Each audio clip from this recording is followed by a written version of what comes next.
Good evening and welcome to the Midnight Campfire, burning somewhere beyond the tree line, beyond the road and trails, and into a place just beyond the edge of reason. Come take a seat by the fire. The night air is settling in, and it is nearly midnight. I'm your host, KB, and whether this is your first visit to the campfire or you've joined us before, I'm glad you're here tonight. There's something special about these quiet hours when the world slows down, the noise fades away, and there's nothing to do but listen to a good story. Long before streaming services, televisions, and cell phones, families would gather around a radio, much like we're gathered around this fire now. They'd dim the lights, settle into their favorite chairs, and let their imaginations bring each story to life. A voice, a few footsteps, the creak of a door, and suddenly an ordinary evening became something unforgettable. Tonight we have 7 incredible stories from the classic radio show Quiet Please. Over the next several hours, you'll experience stories that are frightening and strange. Stories spanning from a creature being released from the depths of the earth, terrorizing a crew on an oil rig, to a man's obsession with his lilies, which takes an unexpected turn. So wherever you're listening from tonight, whether you're winding down after a long day, driving through the darkness, working the late shift, or simply looking for a few hours to escape the modern world, thank you for spending your evening here at the Midnight Campfire. The fire is warm, the night is young, and 7 unforgettable tales are waiting just beyond the glow of the flames. Our first story to start the evening is titled The Thing on the Floorboard.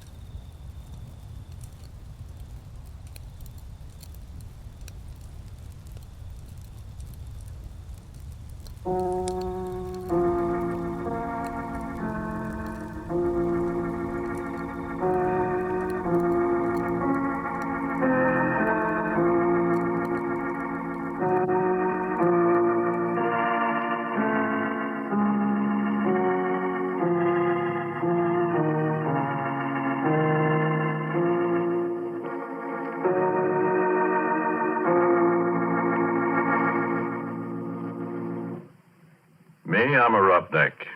Well, I was a roughneck, 20 years ago. A little too old, too slow now. Besides, I got $1 now. I don't have to be a roughneck, you see. Married, got a nice home. Had to meet my wife. Hey, Mike. Her name's Maxine, but she likes to be called Mike. Mike! I guess she's busy out in the kitchen someplace. Besides, she doesn't hear very well. Shame, too. She's so pretty and everything. Well, you'll meet her. Sit down. I was saying I was a roughneck. Well, no, that doesn't mean exactly what you think it means. A roughneck is an oil field worker, specifically a guy in a drilling crew. Call them roughnecks like you call a section hand on the railroad a gandy dancer, a garage hand a grease monkey. Same time you work around a drilling crew for a while, you're going to be a roughneck in every sense of the word, boy. A derrick floor or a four-bolt board's no place for a guy with a bow tie. Because when you have to fool around with drilling holes that go farther down the ground than it is from the top of Pike's Peak down to sea level, sure they do. The time I was a roughneck, we got this one well down to 7,313 feet. That was a record. But last May, Pure Oil brought one in out in the Natrona Valley in Wyoming at 14,309 feet. That, friend, is almost 3 miles. Quite a hole, that, huh? Sure, I don't think there's an oil man in the world that don't wonder one time or another what's down there, besides rock and oil and gas. Oil that's made out of trees that died 20 million years ago. Oil that's made out of dinosaur bones. Oil that's maybe made out of the flesh and blood of men, maybe, that beat each other to death with a stone axe, ate saber-toothed tiger for lunch. Yeah, you get to wondering. You look at the cores that come up from way down there, and sometimes the little shells, trilobites mostly, that was alive when Manhattan Island, where New York is, was under half a mile of ice. We found something once, me and Billy Grunwald, and something found us. I'll tell you about it. We were down to around 5,400 feet. We'd set casing. We began to get water, so we had to stop drilling and cement off. Well, you see, when water begins to seep in the hole, you pull your drill pipe, Then you let down a cementing shoe inside the casing, and you plug up the bottom of the hole, casing and all, with quick hardening waterproof cement. Then when it's hard, you drill through the cement and go on down, and the cement outside the casing at the bottom keeps the water out. Well, we had the drill pipe all pulled and racked. The cement was setting, see? So we was shut down, waiting for it to harden. We'd been coring just before. Well, you see, a core drill is hollow. And as the bit digs down, it stuffs the drillings up inside it, so when you pull it out, you got a sample of the kind of stuff you're going through. And a geologist can tell a lot from that. So there's nobody around the rig except me that night. The rest of the crew's going into town. I was toasting some pork chops over the forge for my supper. I heard a car pulling up. Look out, it's Billy Grunwald, the geologist, and I give him a hello. Hi, Billy, come and have a pork chop. Hi, Porky. Where's everybody? Yeah, all went to town. I'm the whole crew. I had 3 blowouts between here and Oxnard. Yeah, I wondered where you was. Ted said you'd be in here about 3. Yeah, I would have been, except for my tough luck. Oh, I'm dead. Yeah, hungry? Starved. Yeah, I got 7 pork chops. And bread. And some coffee, kind of. Swell. Yeah, I got a bottle in the car. We're going to have a banquet. Hey, where's that core? That's what I came up here to look at. Yeah, back there on the bench. Look at it after supper. Hey, What? didn't you say you were all alone here? Uh-huh. I thought I heard somebody talking. I don't see anybody. Keep an eye on that pork chop. You won't have any supper. Yeah, I'm watching it. Yeah, let me put the coffee on. Like so. When'd you finish cementing? This morning. Last tower only made about 10 feet of holes, so Ted shut down before we get flooded out of house and home. Funny about that water. How? Oughtn't to be any at that level, according to my figuring. Well, there is. Is it salt? Sure, right out of the bottom of the ocean. That's funny.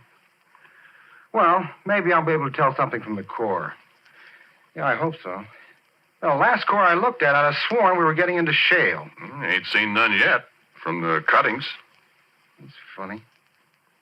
Here, your pork chop stub. Yeah, take some bread. Yeah, thanks. Oh, man. Good, huh? Yeah, put on another. I had 2 already before you come. Yeah, much obliged. Yeah, you never can tell what's down there. You get it all mapped and plotted out, all the strata. And all you know is what comes out of the hole. Yeah, I'd like to go down there sometime if I was little enough. Never get you down a hole. Yeah, you'd fit. You're skinny. I'll stay up here and look at the cores, Bud. Where is that one? Behind you. Over there. Oh. Well, I'll have a look at it. Well, why don't you wait till you finish your supper? I'm just going to look at it. Put on another pork chop for me. Okay. Well, I wish those screech owls would keep... What's the matter? Hey, wait a minute, Porky. Well, why did... Listen. What's eating you? You know, I'd have sworn there's somebody up there in that portable board. Ah, you're crazy. There's nobody up there. Leaning against those stands of drill pipe. Ah, they're just rack crooked. One of them slipped. Come on back and eat your pork chop. Yeah. Yeah, I guess so. Only What you so jittery about, Billy? Come on, eat your sandwich. Here. Yeah, well, thanks, Porky. I don't know. I'm just naturally that way, I guess. I'm always scared of the dark. Doggone it, I hate to be a baby, but I can't help it. Scared of the dark? Honest? Stupid, ain't it? Oh, I don't know. Everybody's scared of something. Me. Spiders scare the tar out of me. Black widows. Oh. I know how you feel, Billy. There another light over here? Yeah. Here. Ah. Oh. That's better. Hey, listen, Porky. Go out to the car and look in the left-hand door pocket and bring back that bottle, will you? That's what I need. Okay, kid. Okay. So I picked up a flashlight. I turned around and went outside. I found a car. And I got the bottle.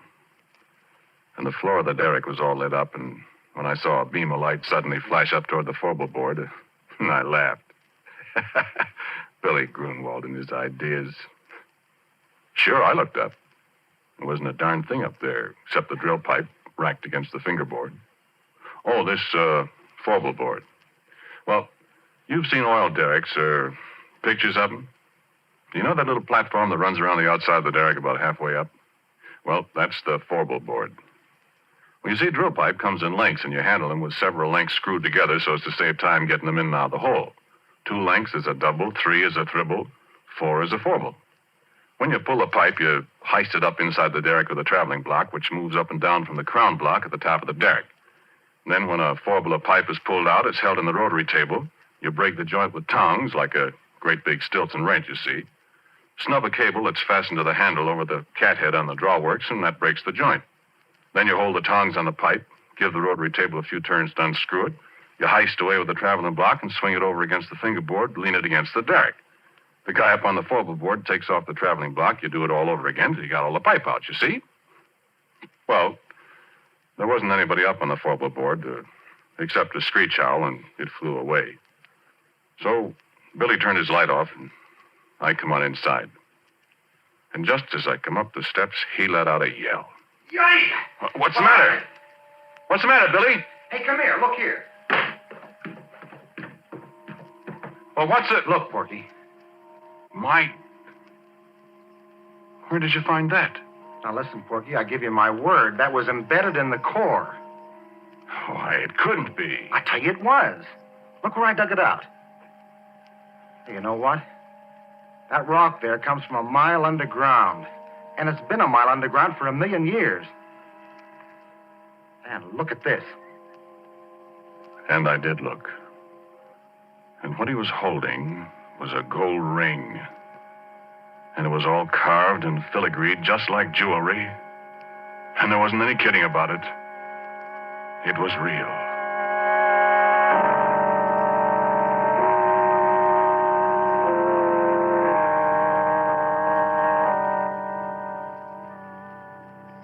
No, wait a minute. Hang on, I ain't done. I poked at the core of rock that looked like a kind of petrified salami or something. And then it was my turn to pretty near jump out of my pants. Because right alongside the place where Billy dug out the ring, there was a mud-covered, but very unmistakable finger. I picked it up, and it was cold, and it was heavy, and it was solid rock. At least it felt like solid rock. And I looked at Billy, and Billy looked at me. He started to rub the mud off this here stone finger. And as he rubbed it, it begun to disappear. No, he could still feel it, he said, but when the mud was gone, neither one of us could see it. And he dropped it to the derrick floor. It went clunk, and we couldn't find it any place. So you know what we done? Well, we took that bottle and we took and finished it, Billy and me. We finished it in one slug apiece, and it was a full pint of bathtub gin. It tasted just like so much well water to me.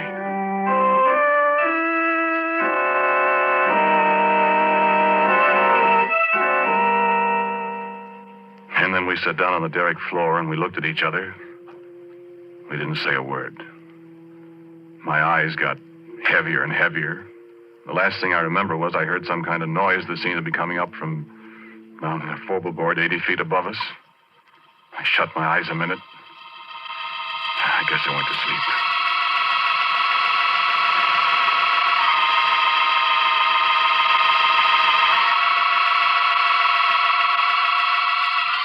And I had awful dreams. Black widow, spiders crawling all over me with gold rings on their legs. Things I could hear, but I couldn't see, up on the forble board. Billy Grunwald climbing up the ladder outside the derrick in the moonlight.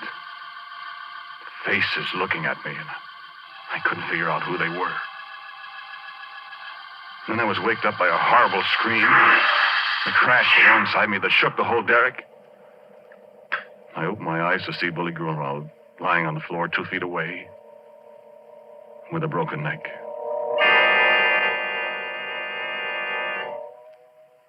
With a broken neck and his left hand, well, he put the gold ring on the little finger of his left hand, and the way his arms were spread out, His left little finger and the ring were gone.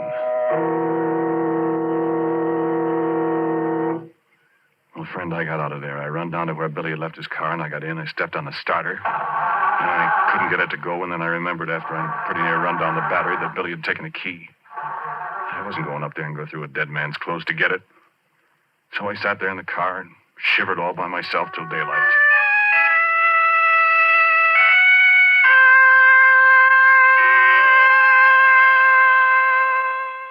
And then Ted and the crew came. Afterwards, a state cop, and everybody in the world was asking me questions. Did you and Billy have a fight, Porky? I told you we didn't, Ted. But you had been drinking. We only had that little pint, Ted. Well, what was he doing up on the football board? Did you threaten him, and did he run up there to get away from Listen, you? cop, don't be a chump. Billy Grunwald and I were good friends. Then why'd you push him off the four-ball board? I didn't, I tell you. I wasn't up there. Oh, what did he go up there for? I don't know. I was asleep. How do you know he was up there? I didn't say he was. You said so. Besides, how would he break his neck if he didn't fall from way up there? Well, look, officer. I think it was just another accident. I mean, we haven't got anything on Porky, and personally, I don't believe he did it. Well, it's mighty mysterious. So it is. But we got work to do. Now, how about it? That cement's hard down there, and I want to start drilling again, and I'm short-handed. Will you let Porky stay here till I run in my pipe again, and, well, then you can take him and ask him questions till you're blue in the face. Well, Okay. Let's get rolling. You got steam up, Happy? I'm all set. All right. Porky, you go from the forward board. What? Not me, Ted. Oh, don't be such a boob. There's nobody up there to shove you overboard. You can put a safety line around you if you want to. And besides, you're getting paid to do what you're told. I've lost too much time already. Come on, get going.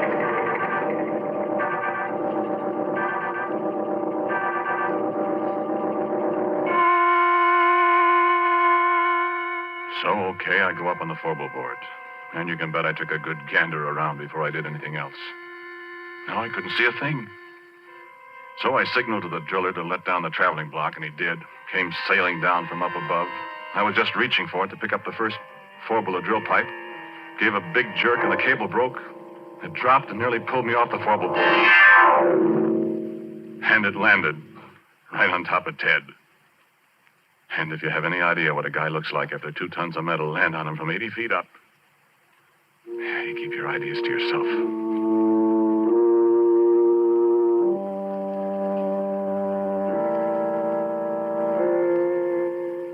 Well, that was enough. 2 accidents in a row. The whole crew quit. They wasn't going to wait for a third. And it was Ted's money that was paying off. There wasn't any more, and as far as I know, the abandoned derrick is still there. And that was 20 years ago. Oh, I forgot to tell you something. That traveling block was right in front of my face when it broke loose. It was hanging by steel cable, 3/4-inch steel cable. And I saw that cable break right before my eyes. Looked just like a piece of string when you snap it between your fingers. I could almost see the fingers. You know what? There was something up there on the four-ball board with me.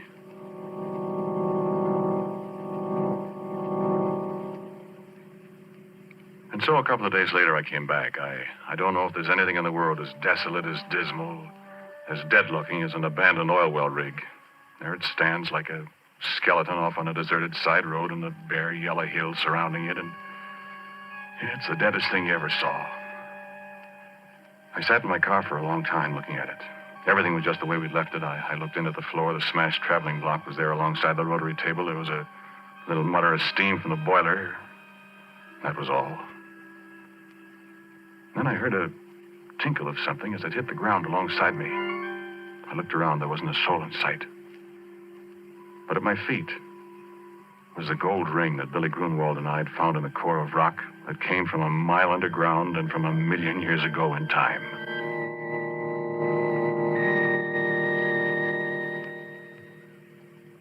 And I heard a little sound. The sound of a kid crying. And there wasn't any kid up there. And I heard it again, and it came from above my head, and I took out my revolver. I loaded it carefully. I started up the ladder to the four-ball board.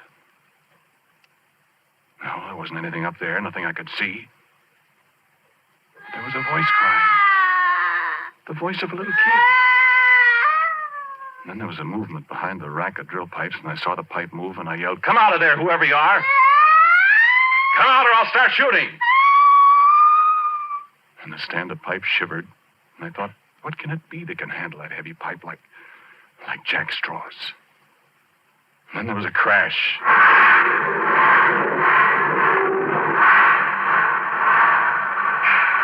The whole stand of pipe fell over, and I just got out of the way in time. And I was alone on the forward board with the thing. But I couldn't see it. I felt the platform tremble under my feet again as something moved toward me. I fired 2 or 3 shots. And nothing happened. I started backwards.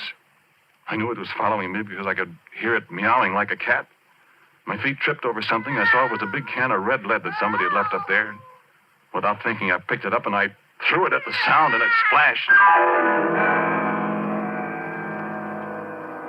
And there it was. And I wish the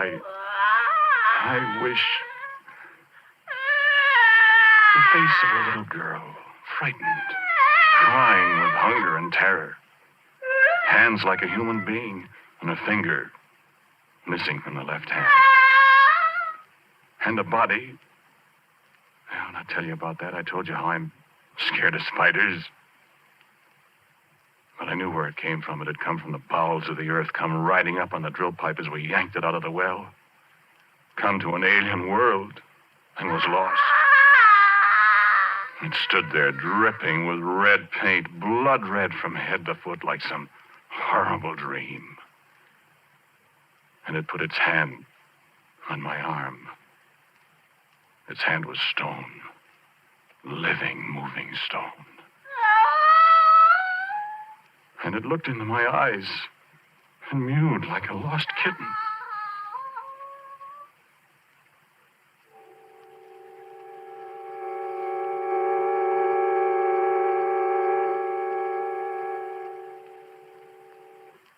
"20 years ago, I discovered many things about it, what it used for food, that it was deaf, that it was invisible and couldn't see people when it was invisible, that if you sprayed it with mud or paint or grease paint, makeup, then it could see people. And believe me, I didn't want to see its body. I can see that in my nightmares. But its face, I can't help wanting to see that pathetic little girl face. I'm afraid maybe I've fallen. But it's very beautiful. And when it's well made up, it's... But making it up, rubbing grease paint on a stone face that looks at you and smiles, and it makes sounds like a lost kitten yet. I can disguise the body in long dresses. She can't hear very well, and when she's hungry, I have to stay out of her way. I found out what she likes to eat, remember? No, sit still. Sit still, do. Sit still or I'll have to shoot you. I want you to meet my wife. Or rather, my wife wants to meet you. Mike. Mike! There she is. Come on in, dear.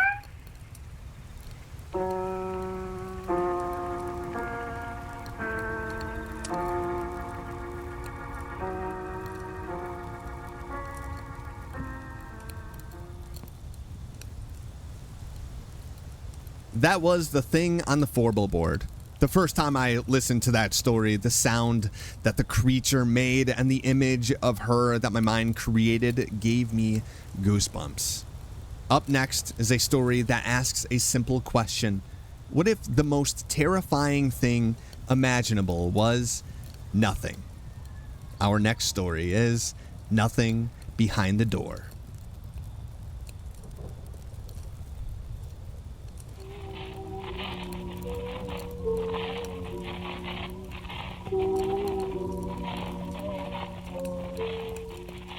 Quiet, please.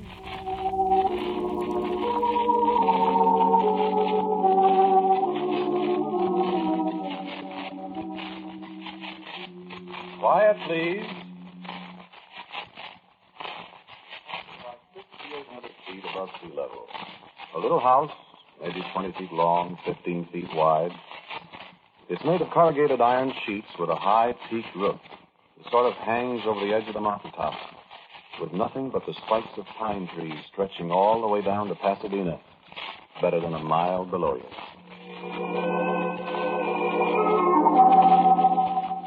You ever get out to California? Well, if you do, go up there sometime and take a look at that little house. But look at it through the fence that surrounds it. That's far enough, through the fence. You go out Foothill Boulevard toward Pasadena, but you turn off on Angeles Crest Highway at La Canada. Just keep on driving uphill, and you'll get there. Just keep right on going. The top of Mount Wilson is the end of the highway. You ever look through a big telescope at the sky at night, at the things up there? Things so far away you sprain your brain just trying to imagine how far away they are. With nothing between you and them, billions and billions of miles of nothing. I don't know what it does to you, but, brother, I freeze. Listen, do you know there are holes in the sky? No, I mean it. I've seen them. There's a thing in the constellation Andromeda. No, wait a minute. I'm not going to get technical with you. Just listen. There's this thing, astronomers call it the Horsehead Nebula. You know what it is? It's a hole. It's a great big patch of nothing. Just nothing. There aren't any stars there. There's just a hole. No, nobody knows anything about it. Astronomers look at it, they take pictures of it, and there it stays. There it is now and tomorrow and the next day and 1,000,000 years from now. And it's been there always. Yes, it has. It's so far away that what you see now is the way it looked 1,000,000,000 years ago, before there was anybody to see it from. And there's lots more of those places. So what's all this got to do with a little house up on top of Mount Wilson? I'll tell you.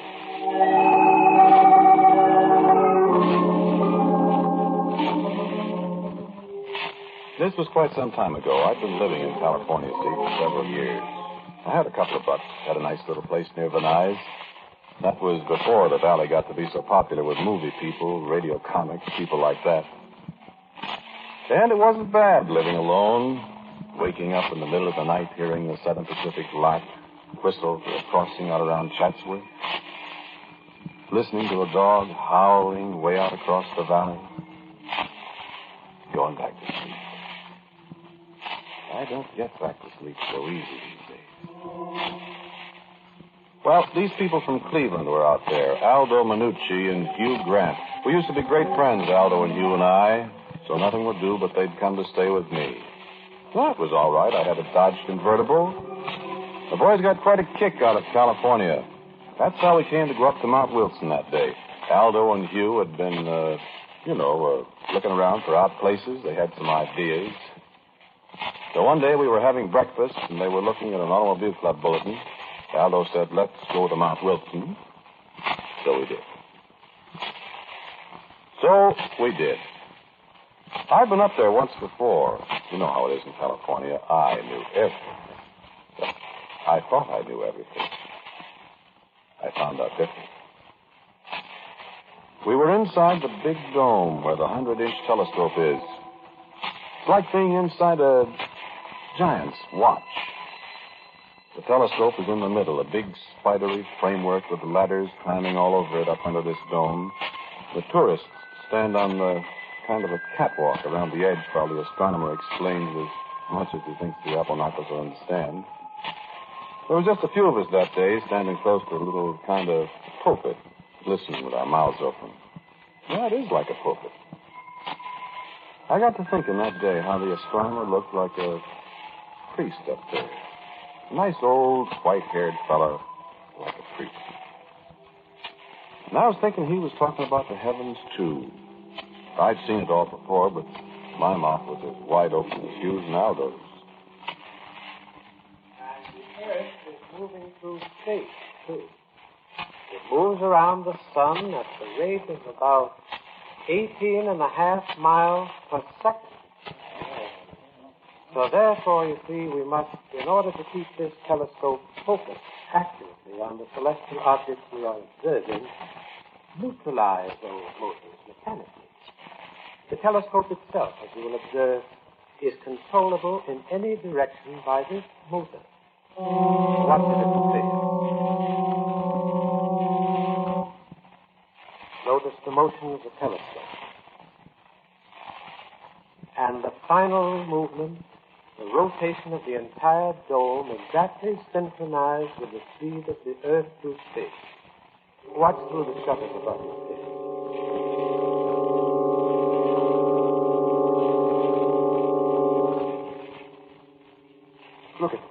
Look at Ross. Yeah, I see. Look outside. We ain't moving. The sky's gone by. Look at you. I see it. It's an optical illusion, Aldo. No, it's not an optical illusion. In relation to space, this spot we are on is standing still. Through these motions here in the dome, the mirror of the telescope is kept aimed exactly at one spot far out in space. What's space, mister? It's nothing. What about the air? There are a few miles of air, my friend, and then nothing. Huh. Well, stars. Yes, stars. And the places where there are no stars.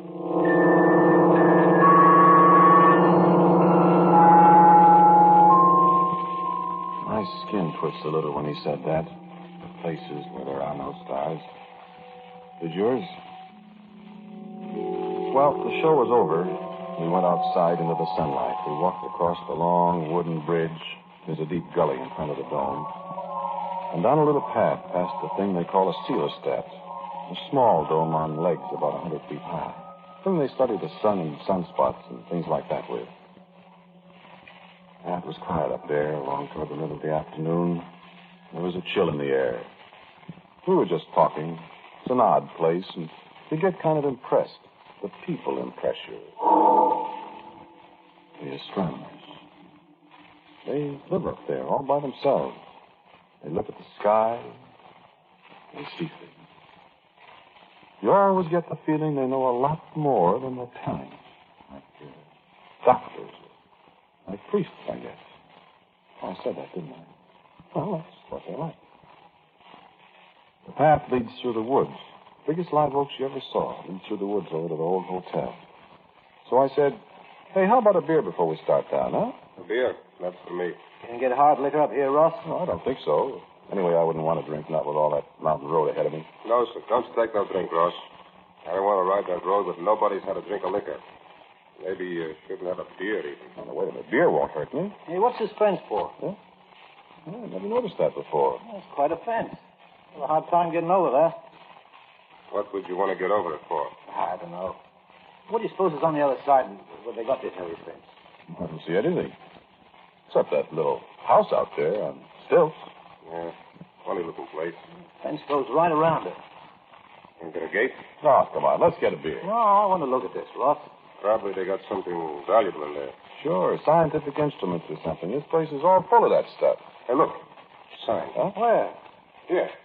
Oh, come on. Oh, wait. What's it say? The public is forbidden to pass beyond this fence under severe penalty. That all? Yeah. What do you suppose they got in that place? I don't know. I don't care. Hey, there's a door up at the end of that trestle. Maybe we could get back and get in through that other shed where the trestle starts, huh? What do you want to go in there for? Oh, come on. We got to get going. Oh, I'm just curious. You know what I mean. Place might come in handy. Oh, yeah. See? Especially if they keep everybody out like this. Well, the thing must be full of stuff, like Ross said, scientific stuff. Yeah, might be, might not be. Hey, here comes that fellow that made the spiel up there. No, ask him. He'd know. He won't tell you. Well, we'll find out. Hey, fella. How are you? Hey. Were you talking to me? Yeah. What's in that funny-looking building? Over there? Nothing. Yeah? What's the idea of the fence, then? You don't want people to go in there. Oh, I'd sure like to see what's in it. Said there's nothing in there. You sure, mister? Yes, I'm absolutely. Could we get a pass to go in there, maybe? No.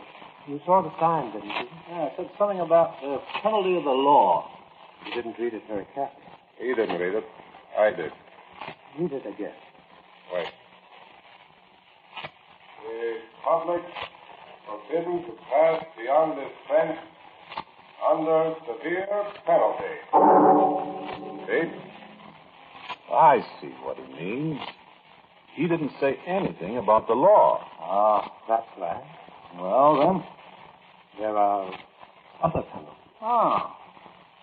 Tough guy, huh? No, not at all. Well, what does it mean then? I'll give you a little friendly advice.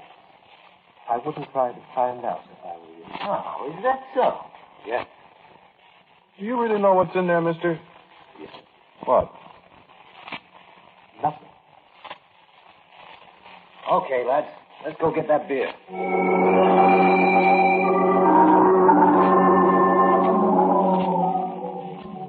Well, of course, you know it was up. You're way ahead of me. My Cleveland pals weren't in California just for a vacation. There was a bank I'd had my eye on for a while out in Pacific Palisades. It wasn't the first bank that Minucci and Hugh Grant and I had worked a deal on. I didn't go much for this place up on Mount Wilson with nothing in it and a fence around it. Aldo and Hugh, well, after all, could you find a better place to stash away some dough? Nobody could get in, they said. And if we could, well, so I bought the idea finally. And to make a long story short, we took, I think it was $53,000 out of the bank. 53, 54. Now, what's the difference? All gone now. It's a long drive from Pacific Palisades over Sunset Boulevard, then up Beverly Glen to the valley, through Venice to Sunland, down past the sanitarium on Foothill Boulevard to where you turn off on the Angeles Crest Highway. The long drive, especially at 1 o'clock in the morning. That was when we pulled out of Pacific Palisades. It was summer. After you turn on the mountain road, you're not allowed to smoke. You see, a fire warden might come along, and those guys can tell somebody smoking in the car a half mile off. They throw you in the can for it, forest fires. Well, we didn't want anybody stopping us. It was risky enough anyway, because practically nobody ever drives up there late at night. Well, early in the morning, I mean. Well, we didn't meet anybody. All three of us were jittery with no cigarettes. That road. Stuffing up in daylight. Oh, in the dark. It was 4:30 when we got to the top. The hotel was dark.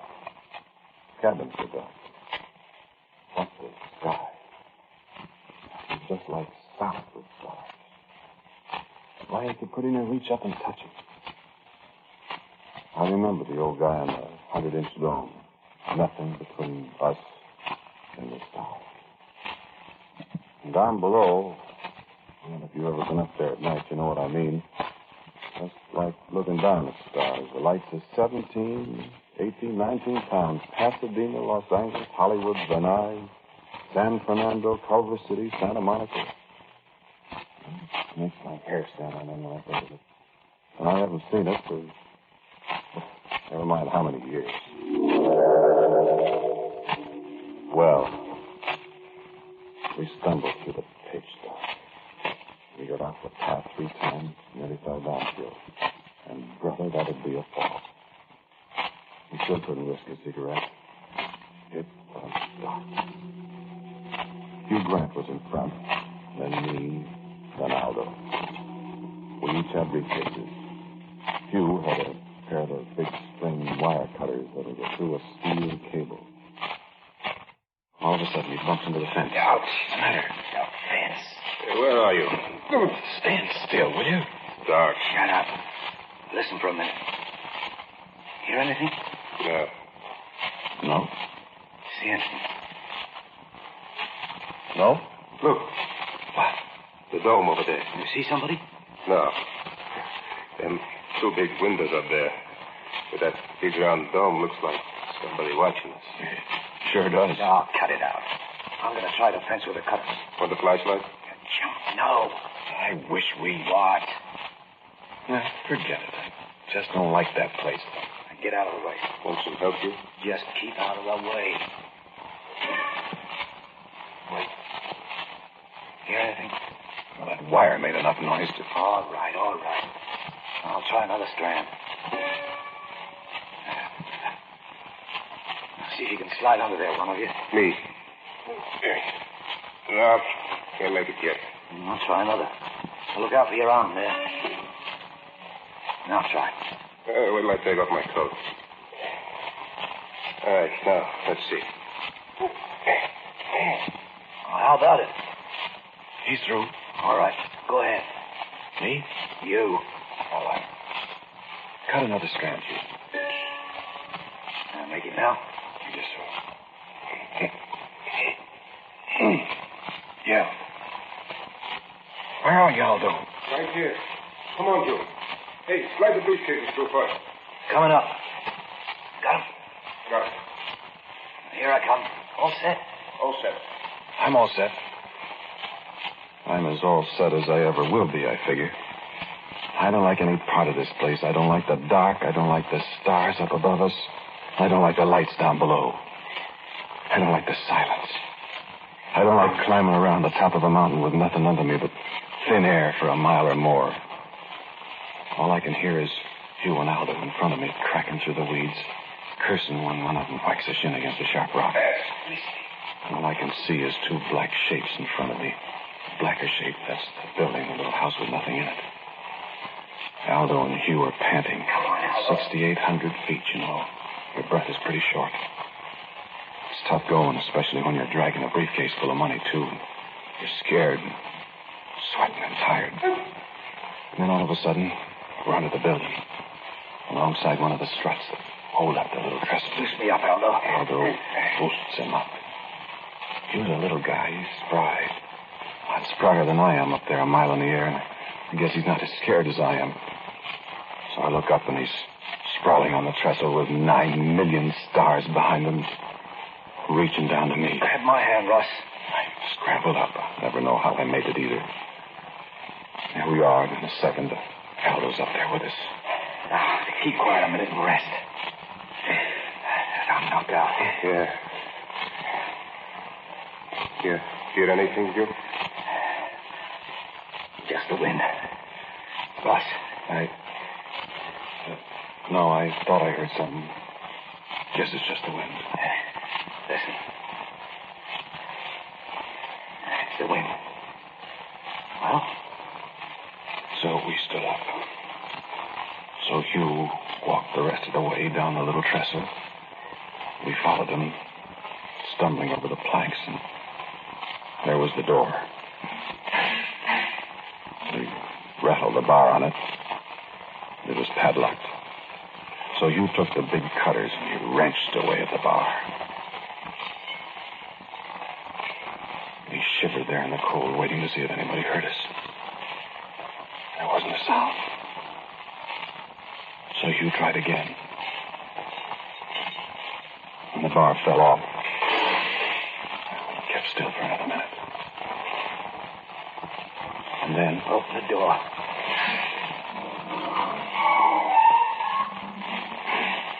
Where's the flashlight? Wait. Nobody can see us.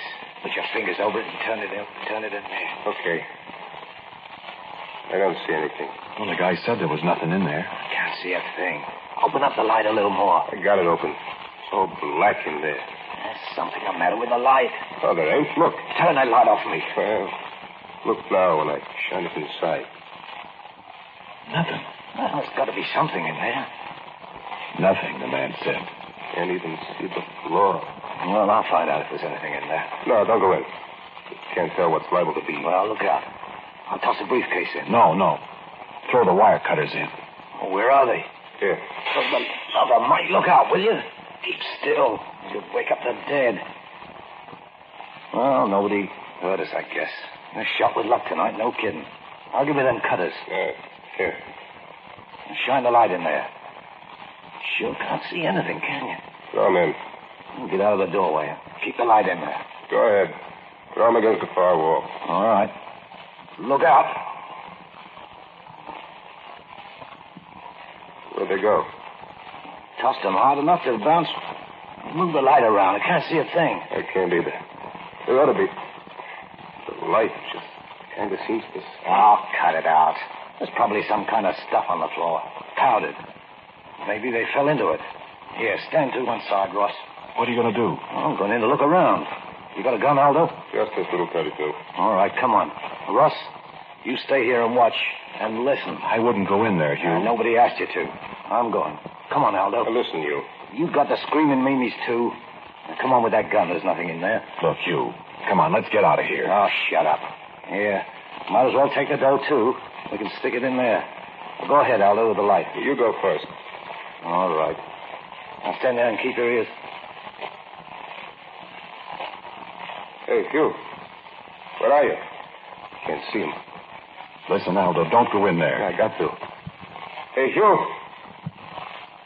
Hugh. Where are you? Listen, Aldo. Keep your eyes and ears open now. We'll be right back. Hey, Hugh. You all right? You coming in, Hugh? Hugh. Aldo. What's in there? Hey, Hugh. Okay, Ross. Something's the matter with him. Here I come. Hugh. I'm gonna... Hugh. Hey, Hugh. Aldo. Hey, what's in there, you two? Hugh.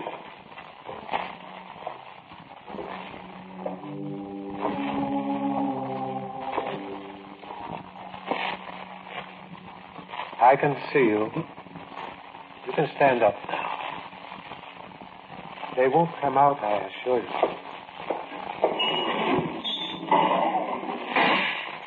Come on, son. Stand up. I've got a gun. No, you haven't. Stand up. When my friends come out... They're not coming out, my friend. Stand up. You wouldn't believe me when I told you. What's in there? What's in there, I said? I told you there's nothing behind that door. My friends went in there. They're not there now. There's nothing in there. You understand me? There's nothing in there. Listen. No, you listen. No, I suppose it'll do no good to tell you. Tell me what? I'd better show you. Show me what? Come with me. No. Come with me. I won't. You've got it. Wait. Wait for me.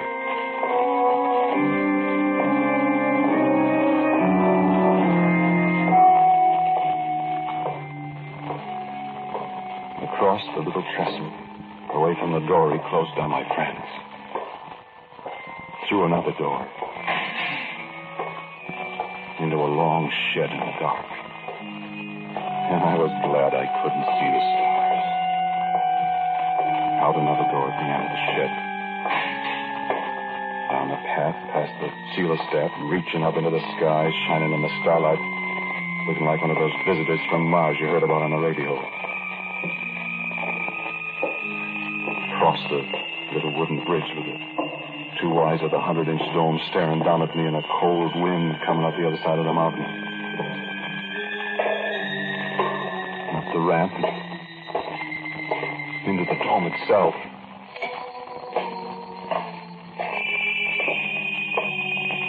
And up the iron stairs. Follow me. A little yellow light at the head of the stairs, and then out on the catwalk in the dark with the floor 40 feet below us. Up another ladder. My legs are getting tired. Up. Follow me. Up another dizzy ladder. And another. And across another spidery walk. Here. Sit in this seat. I can't speak. My throat is dry. My legs are trembling. I'm icy cold in that great dome out far above the floor. I can't tell you. Sit still. You won't fall. Sit still, I said. You'll have to be sure. Wait. Magnetic declination.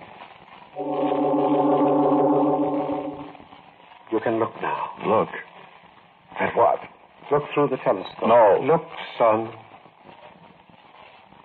What do you see? Stars. Millions of stars. Wait.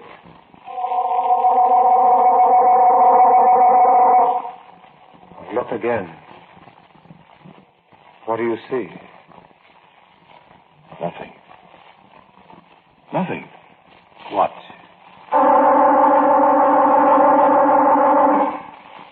Now? Stars again. Millions. No, a black cloud. Now? Nothing. That nothing you see is 1,000,000 light years away. What is it? There's nothing there to see. My friend, there are scores of places in this universe where there's nothing. Far places, near places. Do you understand what I mean? Is that what you meant when you said... When I said there's nothing behind that door? Yes. Well, where... Your friends? Your misguided friends? I don't know. Perhaps. Take your eye from the telescope. Wait.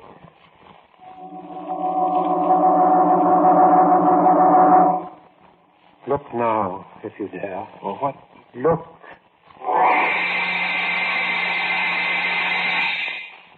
Yes. You guess what I saw. You guess what I saw clawing through black clouds of nothing. You guess what eyes I saw. I saw nothing.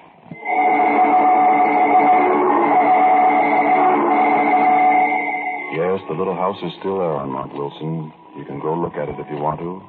But don't go too close. Maybe somebody will tell you it's just a place where they store equipment. Maybe. Why do they keep the door locked then? Well, just one other thing. Don't you go around opening doors you don't know anything about. There might be nothing behind one of them.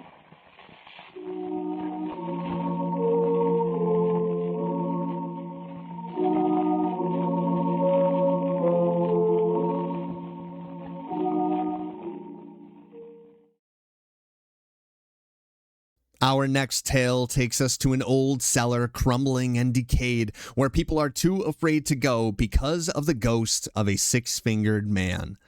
This is Beezer's Cellar.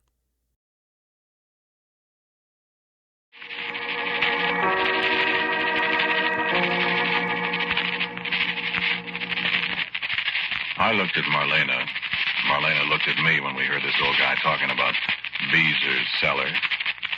Get a load of this, Marlena, I said. And she picked up a French fry and ate it very quiet while we listened to the old guy.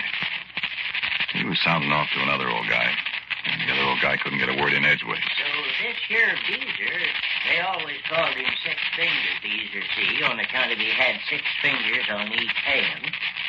He never did build his house. He got the cellar dug, and then he up and hung himself in it. Well, I don't know why rightly, but there was some talk about the cellar being dug into a cursed ground. Well, I want to tell you, there's been mighty odd doings up there, I judge, up at Beezer's Cellar. What? Well, fires and lights at night. And don't you tell me foxfire. I've seen foxfire, and I know it when I see it. And this here ain't foxfire. 60-odd years ago. And moans, and hooting, and hollering all over the place at night. And trees a-waving their branches when they ain't no wind. No, sir, that's a real deserted place. You couldn't get me up there with a 10-foot pole. That there place is haunted, sonny. I want another look there. No, sir. Ghosts and spirits and crawling things that hoot and holler. They ain't in my line. You getting that, Marlena? Gosh, no. Ain't been up there since I was a kid in short pants. A clique of us went up there one afternoon in the fall, and we thought we seen a skeleton laying down there on the floor of the cellar, and we cut and run. Never stopped till we got to the C&A tracks. Yes, sir, Sonny. Thank you for the root, dear. That there's a place to shun, and by golly, people shun it. Well, hey, it's right out past the cemetery, where you turn off to the Strickfaden Road. But it'd take quite a lot of finding. About 3 miles east, there's a big elm tree that was struck by lightning. Come on, Marlena, I said.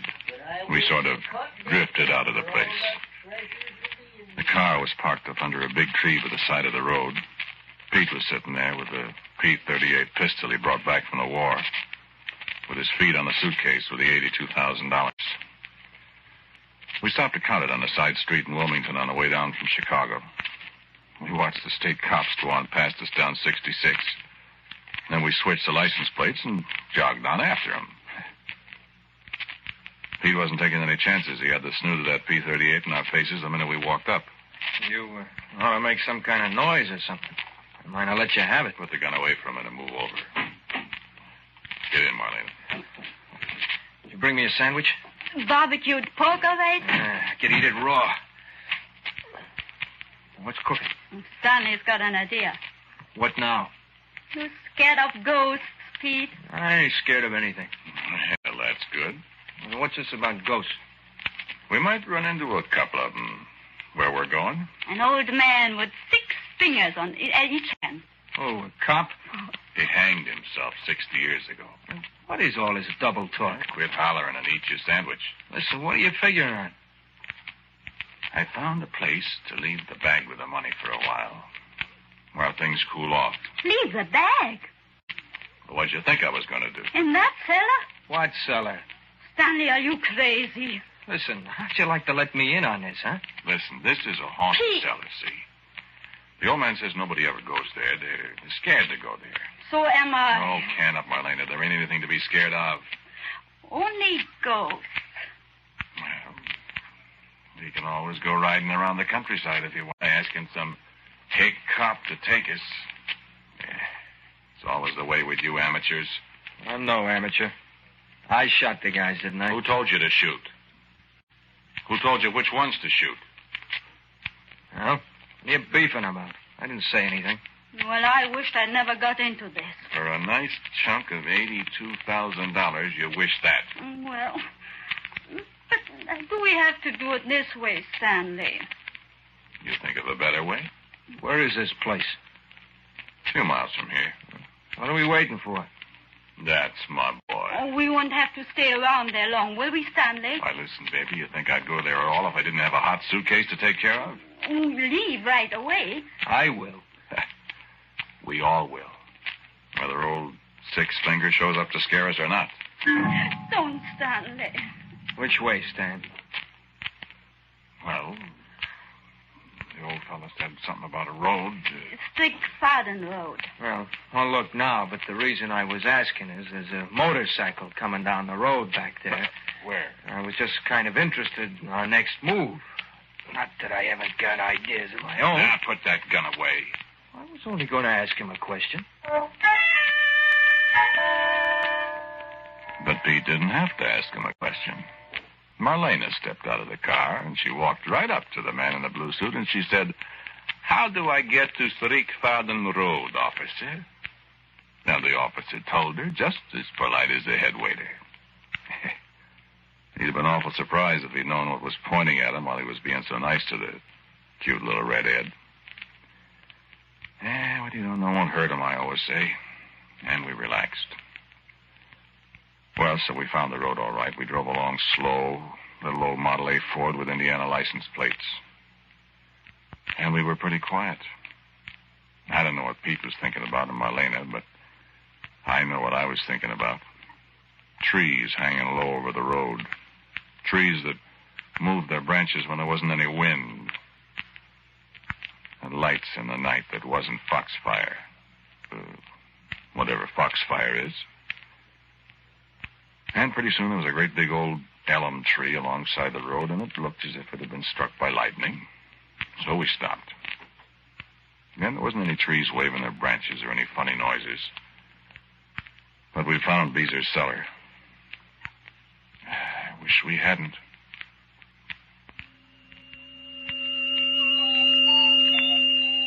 There was the elm tree that was struck by lightning. And there was a fence that we busted down. There was a kind of path. Or it had been a path once. And it was all I could do in the dark to bust my way through the underbrush with a flashlight.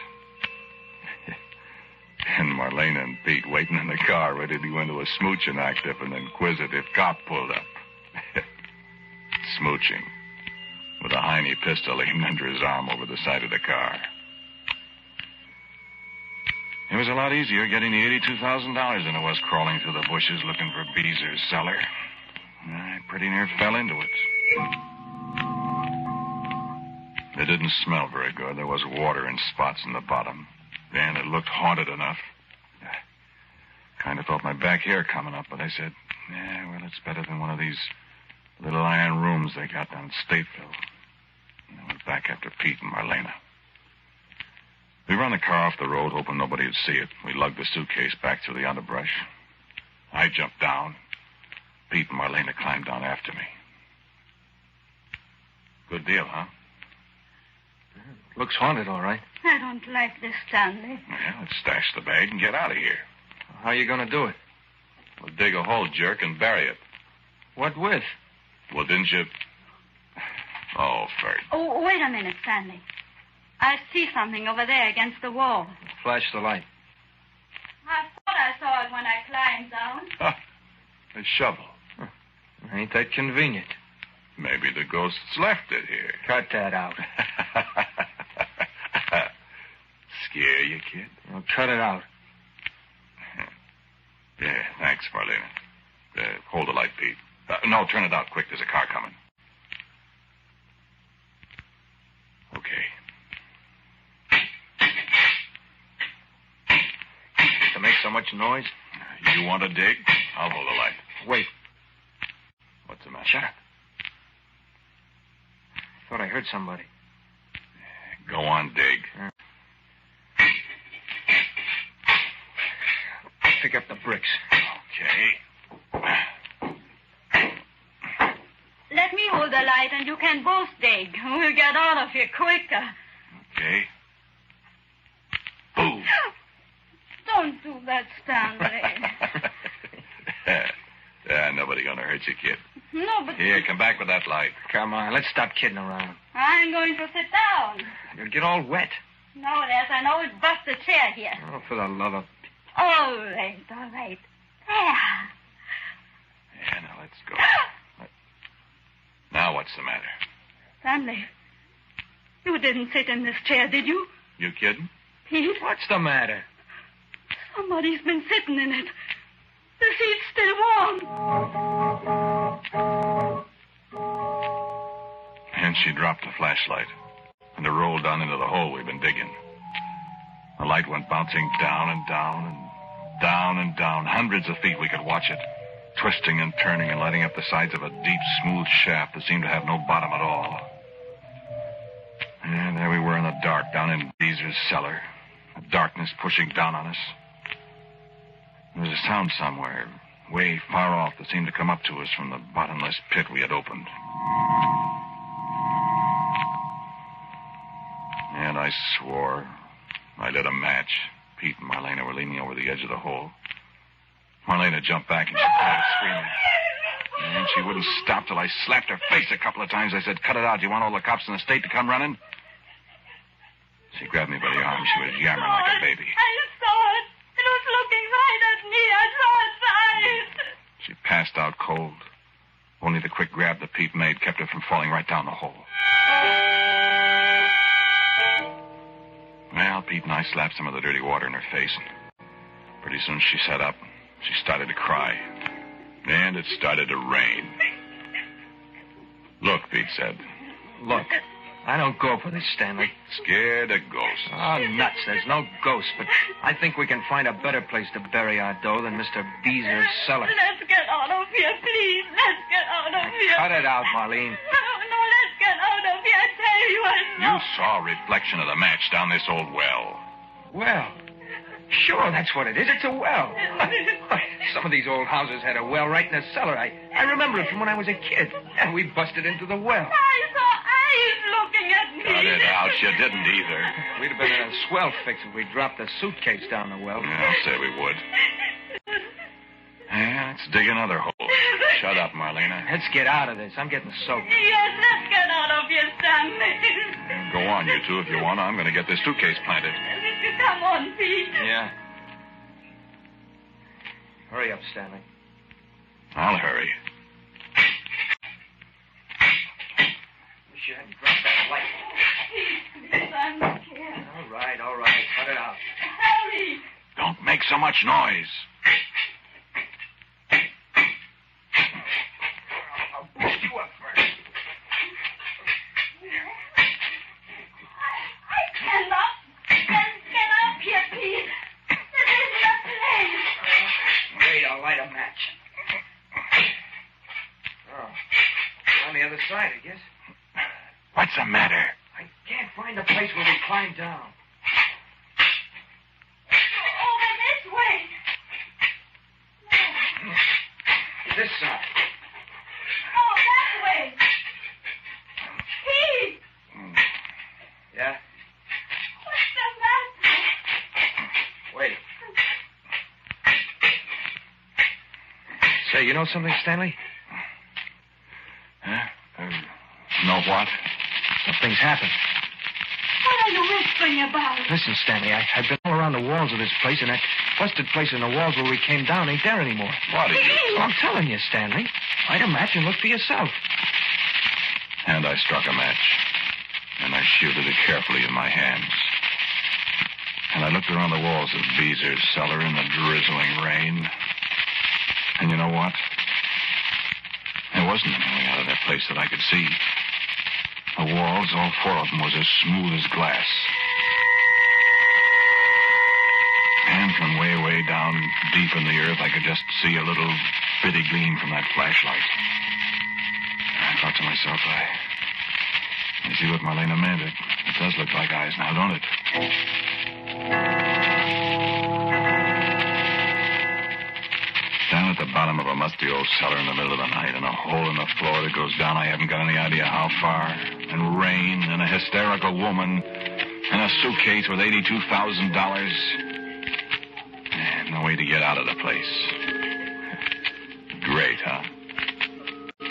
Well, you can explain anything, can't you? A hole in the floor. Sure, that was a well. The eyes she thought she saw. Sure, that was a flashlight reflecting on the water down there. And the way we couldn't get out.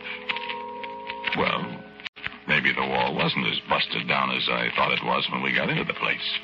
Maybe we didn't notice how smooth the walls was. Yeah, sure. But how are you going to explain that chair seat being warm when Marlene sat down on it?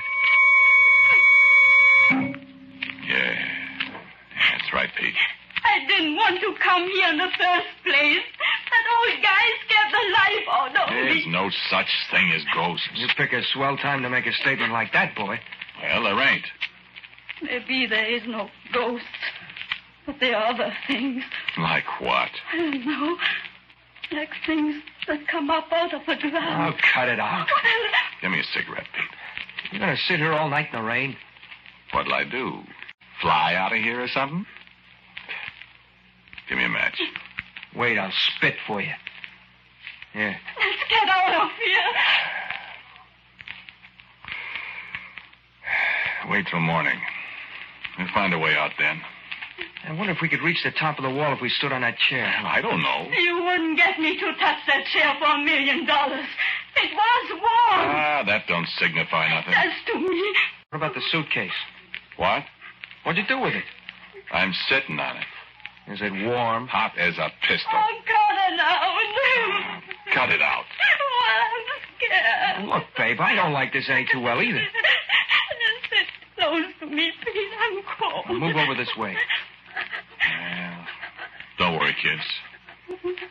In another couple of months, we'll come back and pick up our little prize package here. We'll be warm for life. All of us. If we ever get out of here. Ah, come on. What was that? You do that, Pete? No. What was it? I don't know. Stanley. Oh, well, wait a minute, Stanley. I think I know what it was. What?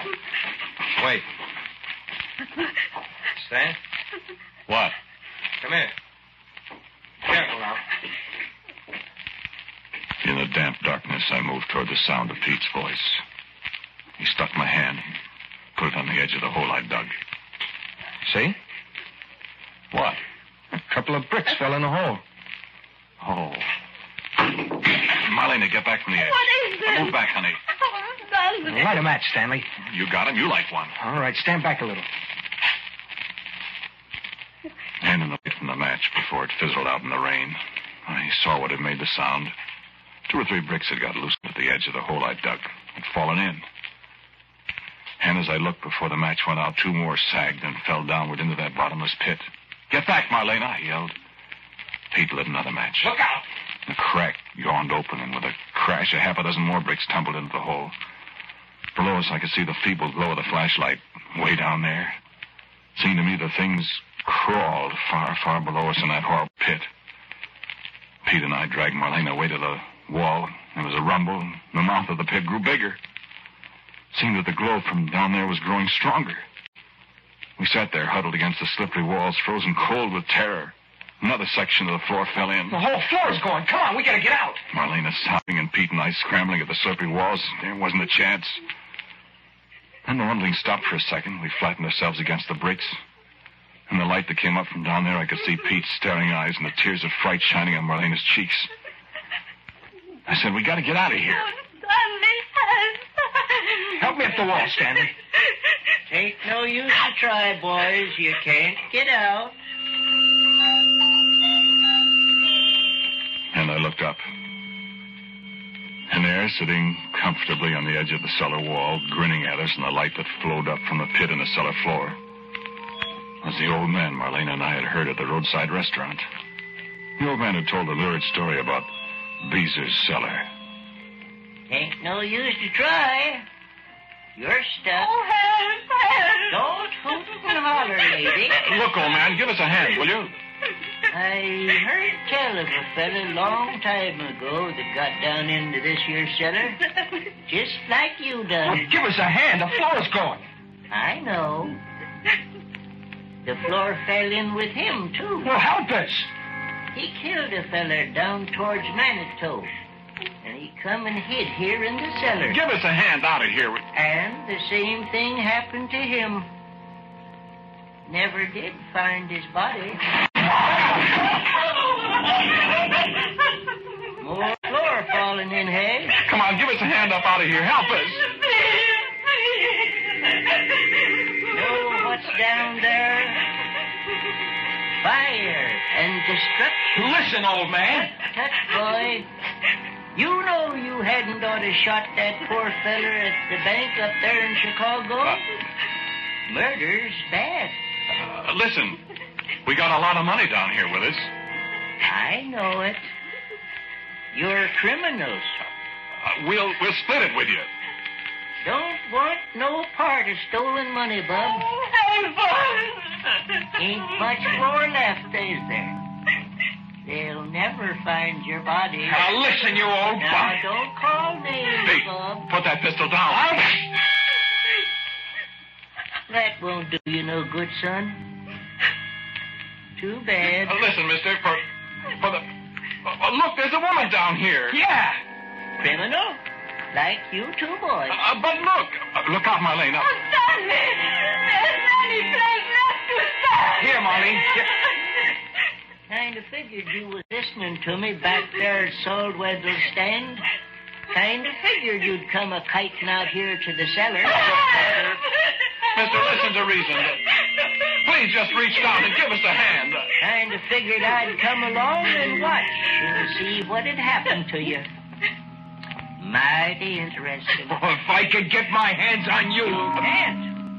Not unless I let you. You can't do this to us. We are people. We are. Help. Please, mister, I beg you. No, lady. No use of hollering. The wages of sin is death, I always say. You robbed and you murdered. So you got to be punished, see?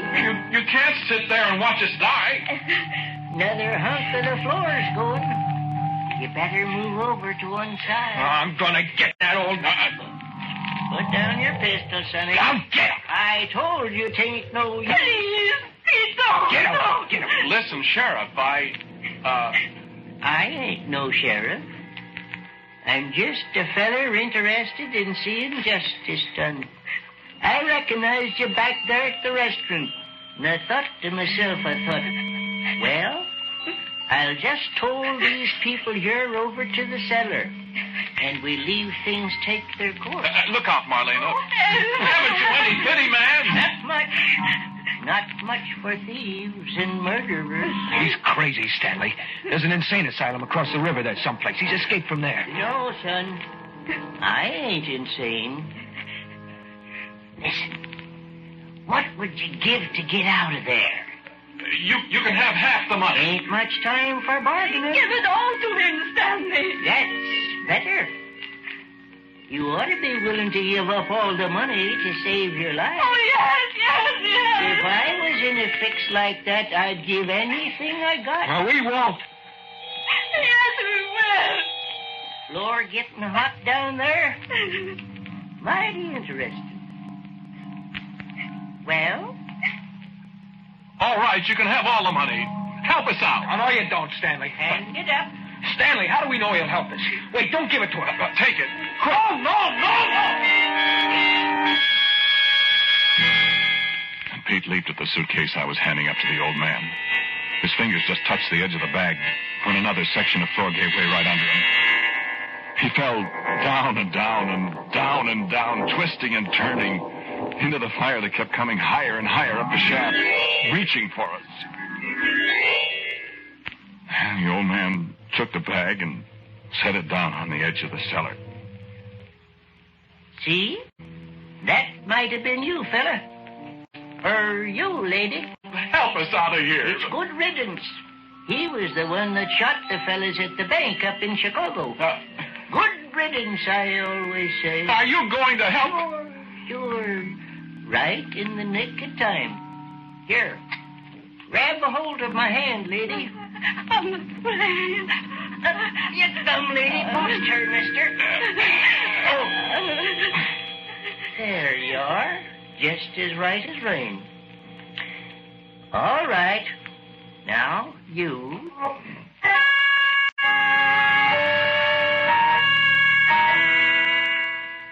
And as the strong arms of the old man lifted me up over the lip of the cellar wall, the last section of the floor below us fell away into the fire.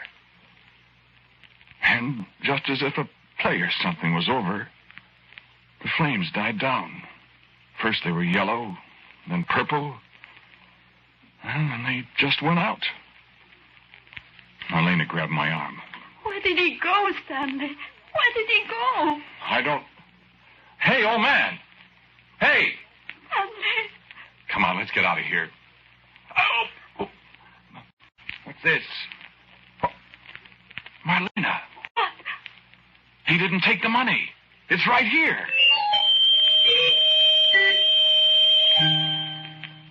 And so I picked up the suitcase, and Marlena and I hacked our way through all that underbrush back to the road. We were just opening the door to the car to get in, go away from Beezer's cellar, when there was sawed-off shotguns in our faces and lights. I could see the state cop's badge behind the light. He laughed and said, "Come on, kids, we're going for a ride." And it's very comfortable here in the little iron room at Stateville. And I hear that Marlena's all right down there at the women's prison at Dwight. She can stay there for 20 years. Me? Well, I'm going to move. They got a tight little room here for people to get mixed up in murders. Little room you can walk into, but you can't walk out. All modern conveniences. Electricity and everything. Well, the old fellow said the wages of sin is death. And I guess I'd rather be here than in Beezer's cellar. I really am pretty grateful to the little old fella.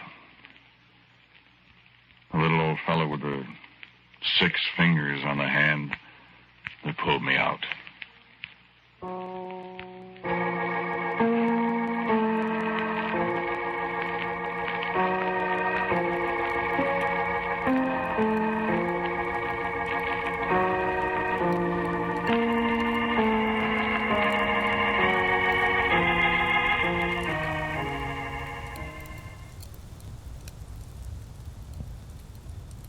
It's growing later now. The stars have climbed higher overhead, and the night has settled comfortably around our little fire. Our next journey is into a night unlike any other, one where memory itself becomes uncertain and reality proves to be far less dependable than we'd like to believe. This is A Night to Forget.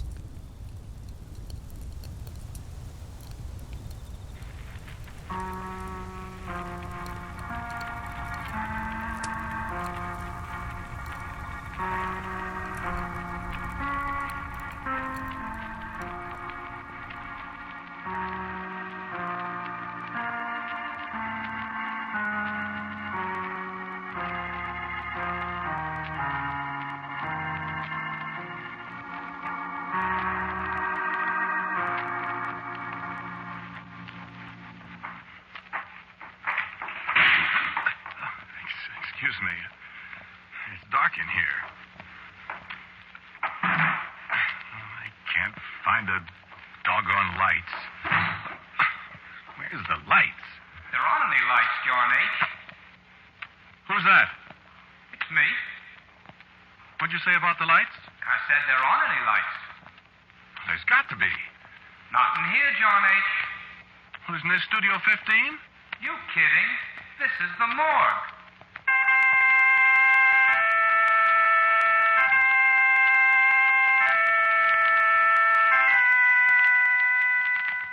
That was last night. I think it was a dream. I remember I went to bed early because I had to get up so early this morning to get that stuff to Ted before he takes off for California. I drank a bottle of ginger ale with some lemon juice. I read Variety for about 15 minutes. Then I went to sleep. Must have been no later than 10:30. Then this happened. You know how it is sometimes when you get in a dream and you don't think you're dreaming, and when you wake up you wonder whether it happened or not? Well, I was walking down the hall to Studio 15 for this broadcast, and when I went in, it was all dark. And I stumbled around trying to find the lights, and I hit my shin on something. And then this voice in the dark talked to me. You kidding? This is the morgue. I'll be darned if I can figure it out. I think it was a dream, all right. But my shin hurts where I barked it. And it's all black and blue.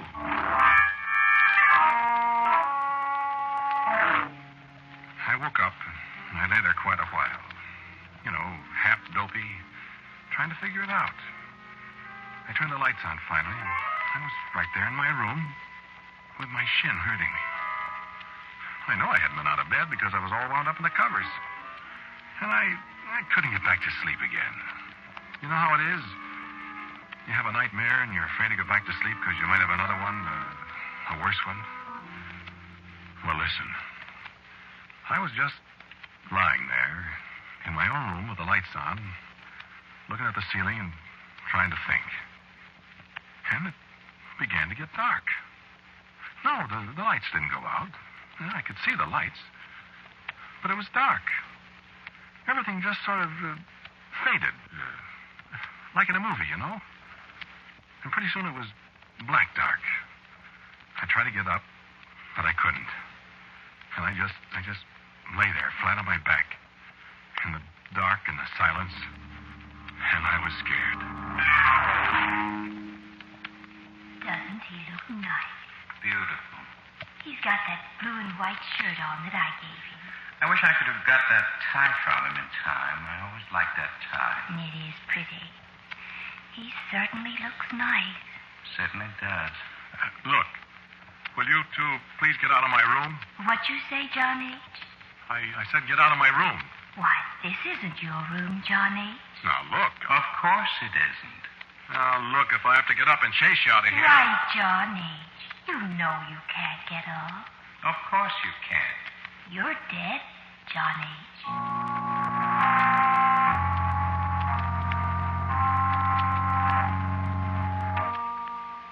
And then it got, well, undark. And pretty soon it was just the same as it was before I fell asleep. If I did fall asleep. Look, I'm a hard-headed guy, even if I do work on supernatural radio shows.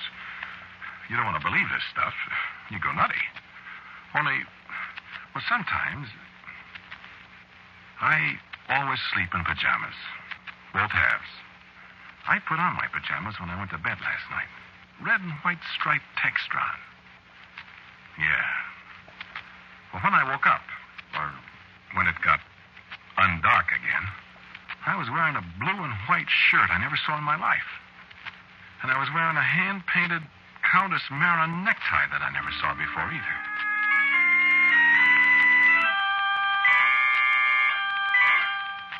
So this is too good. Somebody's playing funny jokes on me. I love practical jokers. In a pig's eye, I do. Radio's full of practical jokers.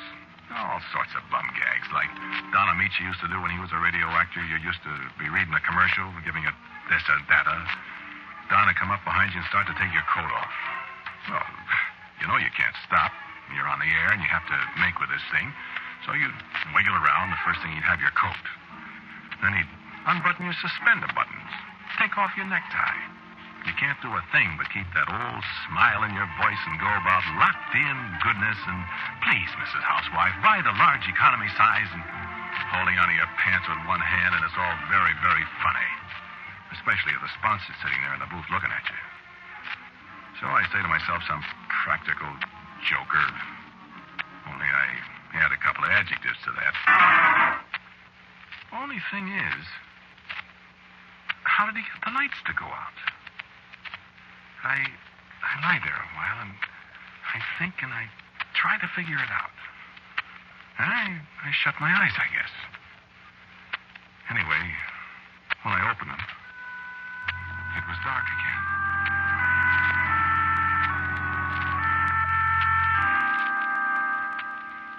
I am walking around in the dark, and the ground is springy underfoot. There's a cool wind blowing. What are those things? Those white things. Why, they look like gravestones. They are gravestones. Will you stand to one side, please, Johnny? Excuse me. I gotta get to work, see? This is an extra special rush job. I gotta get it done right away. Did you say something, Johnny? I was just going to ask you, what is this place? My goodness, John H., this is a cemetery. Cemetery? Certainly. Would you move your foot a little? What am I doing in the cemetery? What do people usually do in the cemetery, John H.?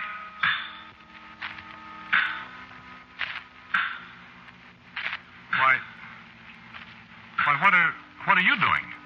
Me? I'm just chiseling your name on this gravestone.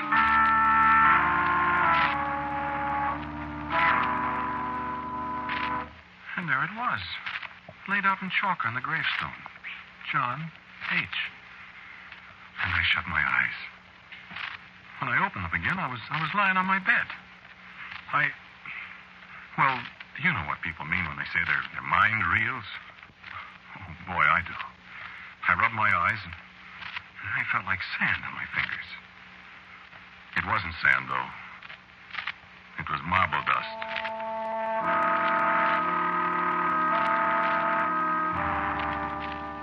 And brother, I was shivering. This kind of nightmare is a little too real. And the telephone rang. And so I got up to answer it. Mind you, I was awake. Well, I know I was. Well, the lights were on. I got up and I picked up the receiver. I said, hello? Hello? Sure Sure is too bad, isn't it? Sure is. I never heard of such a thing. Hello? Hello? Poor old John H. This is John H. Hello? Poor old Al, I'd say. It's tougher on him than on John H. Al? Al who? Al April. You know, the sound effects man. Oh, I didn't know his name. Who is this? Hello? Yes, he feels pretty awful about it. Well, I should think he would. Who is... Killing a man. He didn't mean to, you dope. I know it, but just the same, poor old John H. He didn't know it was loaded. I mean, loaded with bullets. Matter of fact, there was just the one bullet. One was enough. Right on the air, too. Yeah. I bet that was the first time a radio audience ever heard a real killing. Yeah. Hello? I want to know who this is. What about its commercials? You know? John H., you mean? Yeah. Well, I'm auditioning for the big one tomorrow. You are? Yeah, they called me this morning. Gee. I wonder if I could get in on that. Well, I don't know. I'm pretty sure they're going to pick me. I think I'll try anyway. Sure you won't mind? No. Oh, no. Well, I'll see you. Poor old John H. Yeah, too bad, wasn't it? So long. Who is that? Hello? Hello? Hello? Yes, sir? You got me in on a crossed wire or something. Oh, no, sir. Well, when you rang me, I picked up the phone Well, and... I'm sorry, sir, but I didn't ring you. What? Well, I hadn't had a call for you all evening.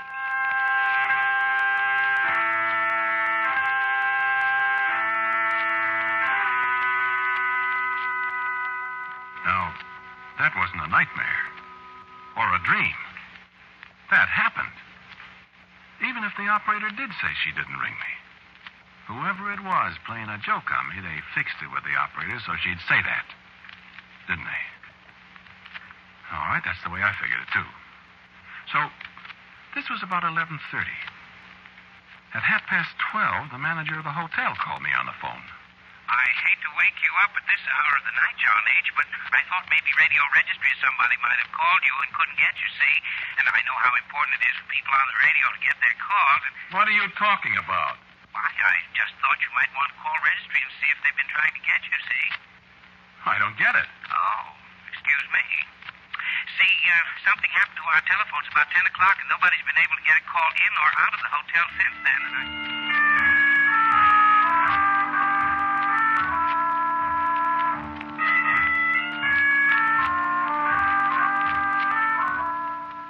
Well, maybe my practical jokers might have got to the manager, too. But this morning when I came downstairs, I found he wasn't kidding. The phones had been out for 2 hours and a half.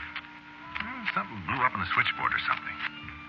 Well, that's carrying a practical joke an awful long ways, isn't it? Yeah. Oh, that's one night I won't forget, believe me. Yeah, but I gotta stop this kind of talk. And this kind of thinking.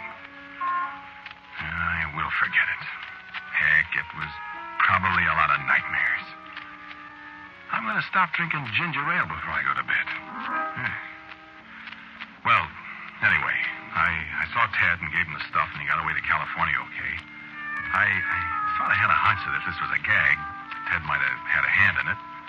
So I made a few cracks, but he didn't give it a tumble, you know, like he would if he'd had anything to do with it. He can go just so far with a gag, and then he can't keep his face straight. But he didn't fall for any of my hints at all. So,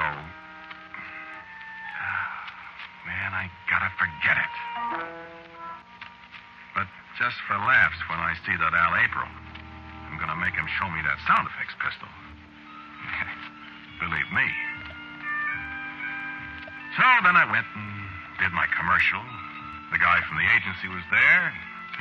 He had the renewal of my contract with him, so... Well, anyway, after I signed it and he signed it, I'm not going to hold auditions for my job tomorrow. So, like they say on the radio, here we are at the bottom of the well. This is no dream. This is the hallway that goes down to Studio 15. And there's Miss Rose. Hello, Miss Rose. Through the door, there's the drinking fountain. fountain on the left. And the lights are turned down. It's bright. Early today. I'm going to be here early so I can talk to Al April and look at that sound effects gun. I'm not dreaming now. Got it. Studio 15. In the door.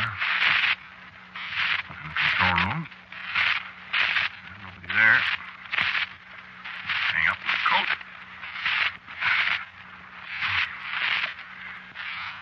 Go in the studio.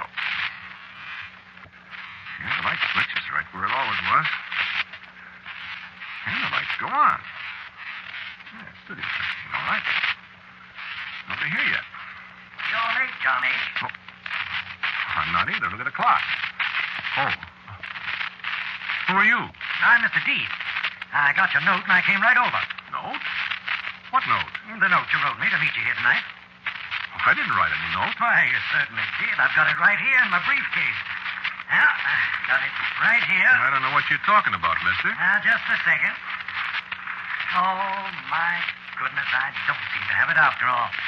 But I'm here, so that's all that matters, isn't it? What'd you say your name is? Deed.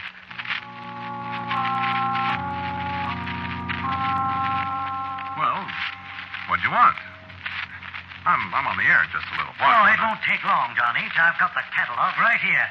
And you can pick one out in no time. About how high do you want to go? What'd you say your name is again? Deed. Here's the catalog. How do you spell it? Spell what? Your name. Oh, D-E-A-T-H.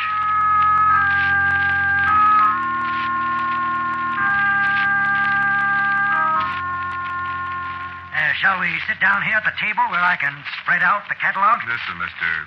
Deeth, or whatever your name is, this gag has gone just about far enough. Why, what gag, Johnny? Your gag, my friend's gag.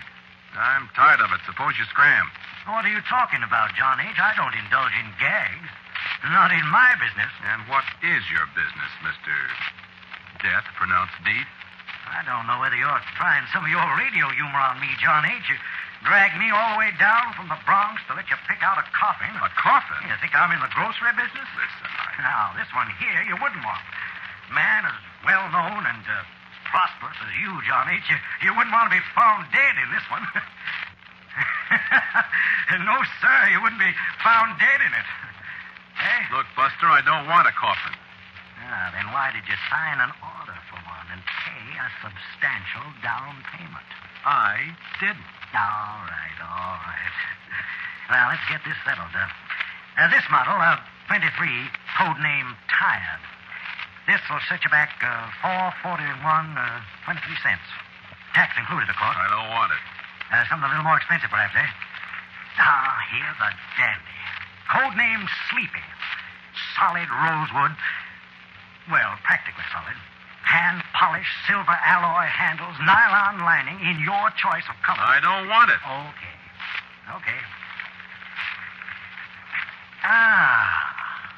Well, what do you know about this for a coincidence? Huh? By George, I didn't know this model was in the book. Look at that. What? Look at the code name. Code name? John H.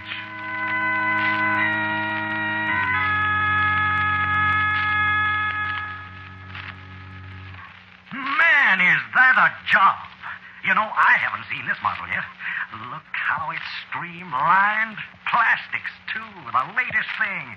Real built-in factory-engineered dependability. Finest model we've ever made. And look, it's fireproof. And that coincidence about the code name, the John H.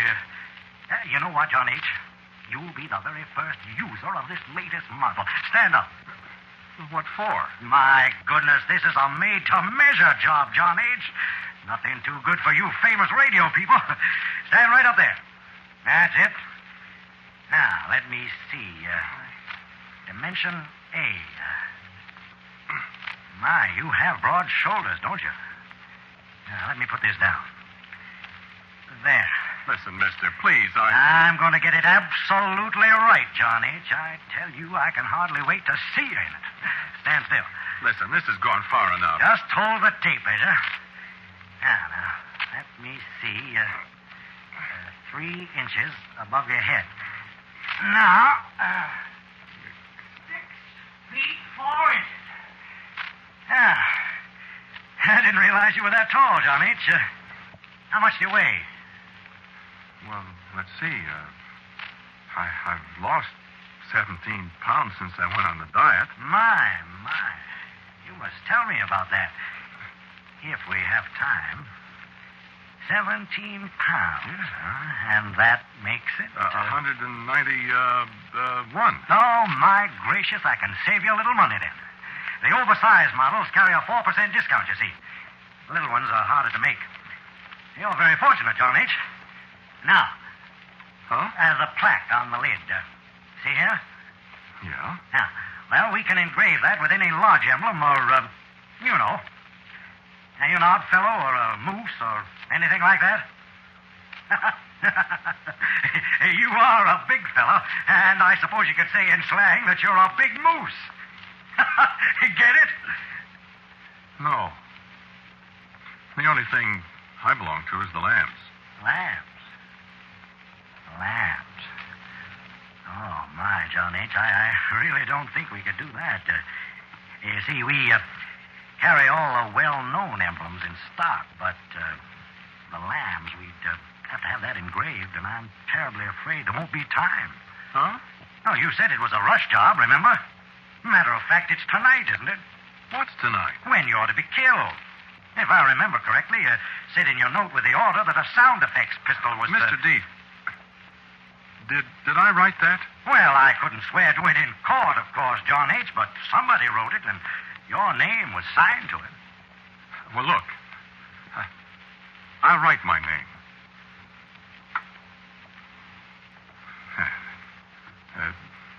Is that the signature?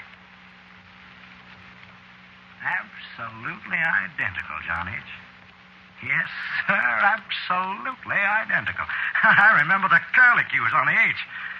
I don't understand. It's perfectly simple. You're going to die, and you need a respectable, refined, late model coffin, that's all. Are you sure I'm going to die? Cheer up, John H. Of course you're going to. You know, I heard that before. Yeah, it's all over town. Tonight? That's what you said. By a shot from a sound effects pistol. I saw it in your own handwriting. How did I know, Mr. D? I'm sure I don't know, Johnny. Isn't there any way out of it? Don't ask me. I'm just a salesman, and you're just a customer. Not that I don't enjoy listening to you on the radio, John H. I really do. And I must say that you're going to be a great loss to the art, science, profession. What do you call it? It's a living. Living. And now it's a dying. Mustn't mind my little jokes, John H. I'm an inveterate joker. Is this one of your jokes? Oh, no, John H. This is strictly business. Now, did you want to give me a check for the remainder now? Well, I think possibly that'd be wisest, considering that, you know how long it takes to get money out of an estate. Now, look, what if I don't die? Oh, I wouldn't worry about that. Well, what if I don't? Well, you will eventually, John H., and at least we'd have time to engrave anything you wanted on the plaque. Mm-hmm. So, excuse me. Is this the gentleman that's going to shoot you? Huh? Oh.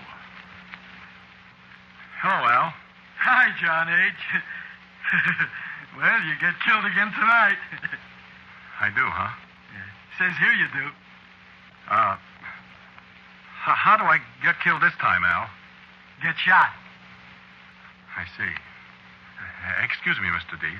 Certainly. Is he the one? He's the sound man. Al April. Huh? Mm-hmm. Very interesting. Say, Al. Yeah? You ever have any accidents with those guns? No. How could you? I don't know. What kind of accidents? Really shooting somebody. With these things? No. Look, in the first place, they're loaded with blanks. In the second place, there ain't any place for the bullet to come out, if there was one. And in the third place, I always shoot him at the floor. So how could I shoot somebody? I was just wondering. You know, I always wondered how you do sound effects on the air. This is most interesting. This is Mr. Deeth, Al. How are you, Mr. Deeth? Your face looks familiar. You in radio? Oh, my, no. I'm a salesman. Oh. Can I look at the guns, Al?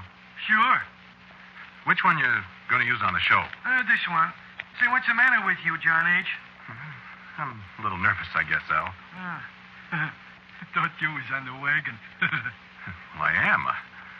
I'm just a little nervous, I guess. Let's see the bullets. They're not bullets. Blanks. The blanks. Here. How do you load it? Oh, give it to me.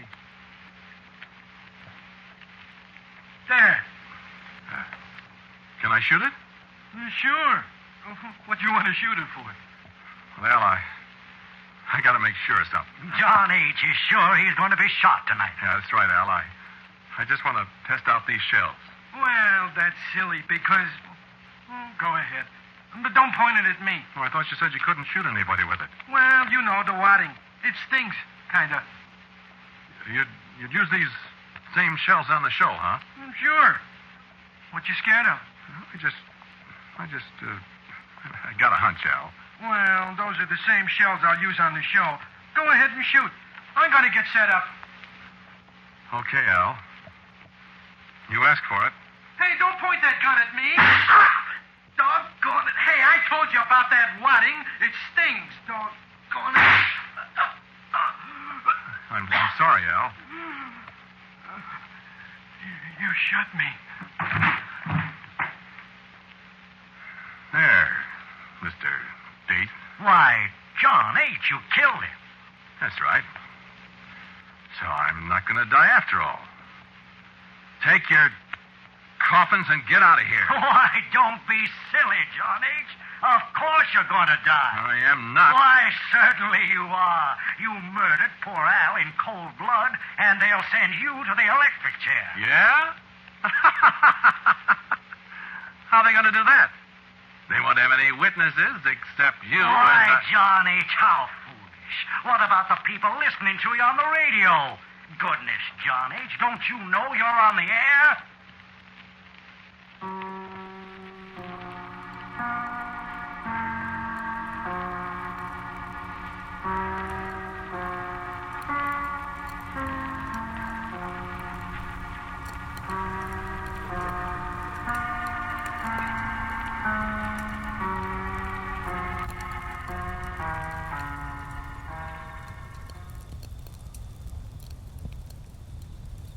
Our next story is one of my favorites, with a twist that I didn't see coming. This story is about a seemingly ordinary garden and a man obsessed with his lilies. And his lilies are obsessed with him. This is Let the Lilies Consider.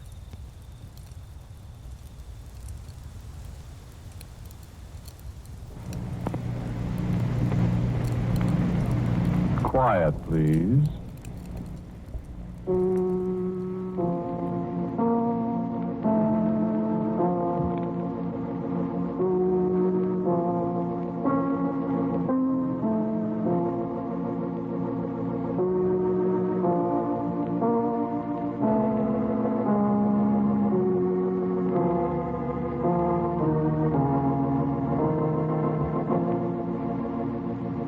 The Mutual Broadcasting System presents Quiet Please, which is written and directed by Willis Cooper and which features Ernest Chappell.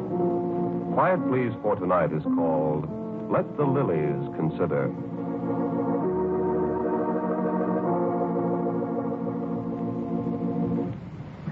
Yes, I quite understand. I quite understand. Well, your stenographer is taking down everything I say. You and you are witnesses. When the stenographer transcribes his notes, I'm to sign them. And that is my confession. Is that right? And whatever I say may be used against me. Is that right? Oh, I'll sign them all right.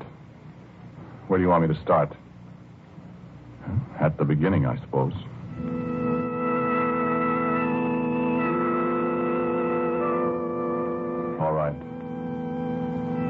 For your record, my name is James R. James. Roderick. 41, third-generation American college graduate. UCLA, University of California, Los Angeles. No occupation. No, not unemployed. No occupation. Well, I have a small but adequate income. You have my address. I was married and... Gretchen. Gretchen McMonnies. Yes, Gretchen is a diminutive of Margaret. Margaret McMonnies. An orphan. Where's your wife now, James? Please don't try to trap me, Lieutenant. I've told you at least 20 times where she is. Tell me again. Right there.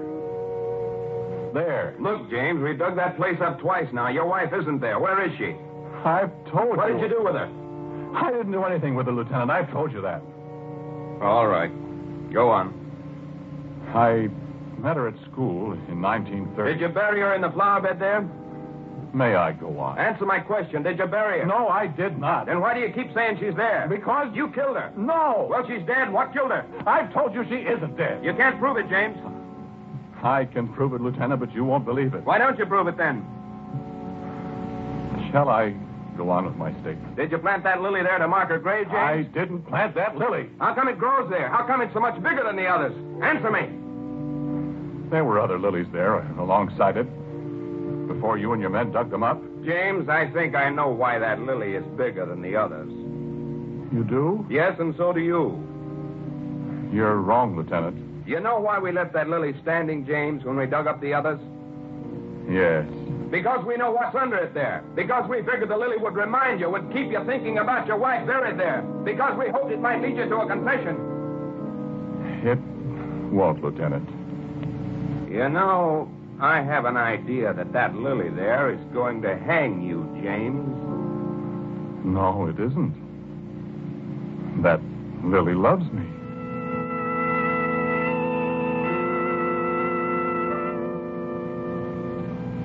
Consider the lilies of the field, how they grow. They toil not, neither do they spin. And yet I say unto you that Solomon in all his glory was not arrayed like one of these. What are you talking about? We consider the lilies, and some of us love them. Do you suppose the lilies consider us and sometimes return our love? I don't think you'll get by with an insanity plea, James. I don't know very much about flowers. I don't know anything about them from the standpoint of books. I'm not interested in stamens and pistils and the anatomy of flowers.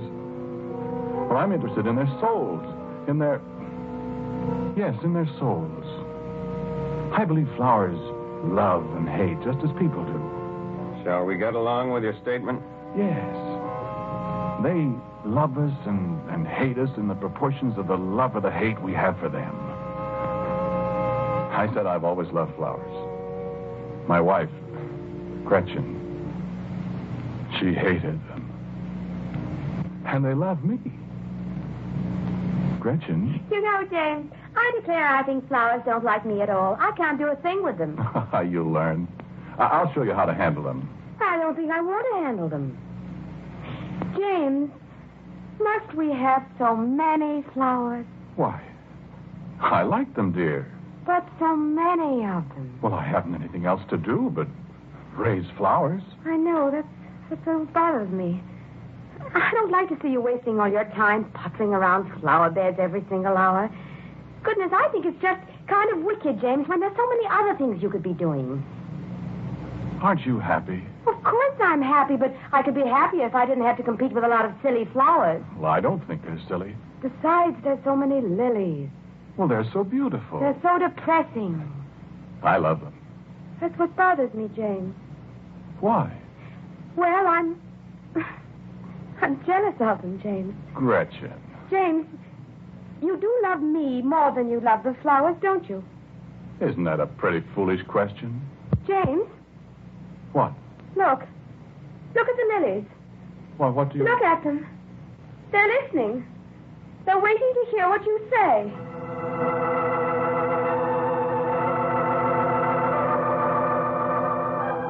And I looked. And I tell you, there was a silence in the garden there that you could almost hear. And the lilies around us were leaning forward, leaning toward us as we stood there. And there was an attitude of expectancy about them as their graceful stems bent toward us, trembling. They were listening. And suddenly Gretchen broke from my arms and ran sobbing into the house, trampling their beautiful, delicate bodies underfoot as she ran. No, I didn't follow her. And I stood for a long time in the twilight, considering these lilies of the field. And they watched me, considering me in silence as I lifted up the murdered flowers from the marks of Gretchen's shoes in the soil and wept a moment for them. And I never did answer Gretchen's question. I could have answered it, but she never asked me again. Perhaps she thought she knew the answer.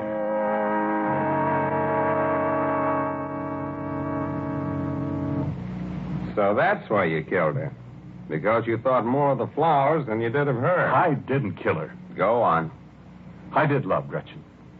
I love her now more than I ever did. It sounds as if you did. We were very happy for a long time that winter.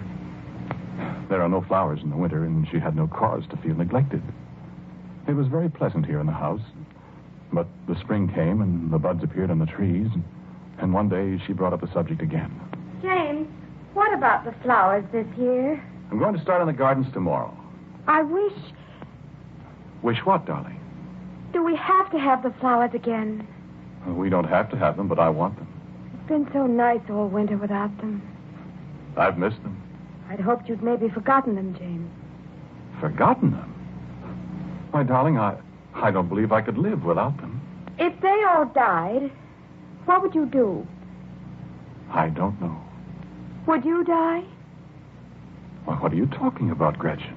I'm being very foolish and very silly, James, but I don't want the flowers. I hate flowers. Now, dear. I hate them. You mustn't say that, Gretchen. They'll hate you. That's just what's the matter. You've let those flowers become an obsession with you.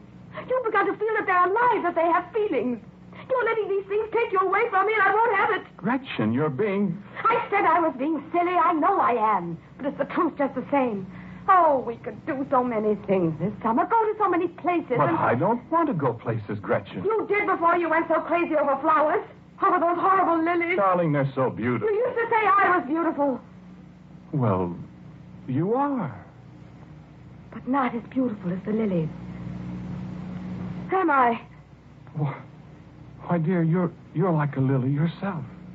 Your skin is so white, your yellow hair, and that green dress. Don't you compare me with one of those things. Do you hear me? I'm not like a flower. I'll never be like a flower. Dear, please, don't... James, do you know what I think? Sometimes I think there's something wrong with your mind. Sometimes I think you're a little crazy. Do you realize that I'm your wife, do you? Or do you think you're married to those flowers? I won't have it. You've got to choose between those dreadful flowers and me.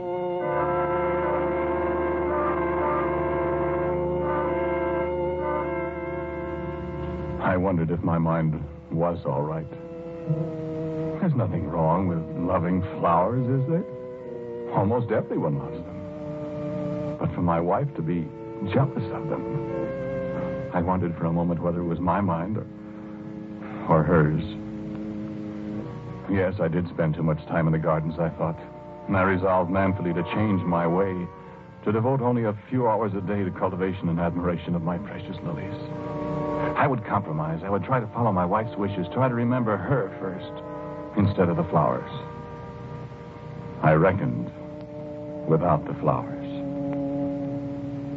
I planted only half as many this year, and Gretchen watched sullenly from the house. They came up eagerly, and I could have sworn that there were twice as many as I planted. Gretchen wouldn't speak to me for days at a time, and mornings when I awoke, I would sometimes find her staring out the window at the lushness of the garden. And in her eyes, I saw a look of awful hatred. It was her attitude, I suppose, that led me to spend more and more time in the garden. And the flowers rewarded me. They were more beautiful, more gracious, more abundant than I've ever seen them. And they returned the loving care I gave them. They poured out their love for me in waves of scent. and their leaves caressed my hands as I bent over them. And as I labored among them, they bent their perfect heads to brush against my cheek. And for long hours I could forget Gretchen, my wife. Until a rustle among the lilies caused me to look up and see my wife standing in a window in the house, gazing out hatefully at us. And the lilies and I looked back at her with something of fear in our hearts.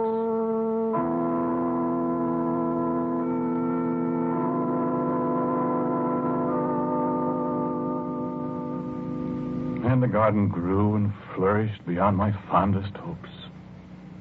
Slowly, I came to the realization that my garden of lilies was increasing in size. That there were hundreds more than I'd set out in the spring. And I smiled on them happily. And the lilies smiled back at me. The lilies loved me. But there was a summer night and a full moon. And I sat on the porch alone and dreamed of... What did I dream of? There was a voice. A murmurous voice above the little breeze in the garden. And the voice was without words. And yet it was the voice of a loved one. Of a lover. And it spoke to me sadly. Caressingly. In sounds that did not need the form of words. And I sat there, alone in the darkness, and listened. And at last the words came. James! I love you.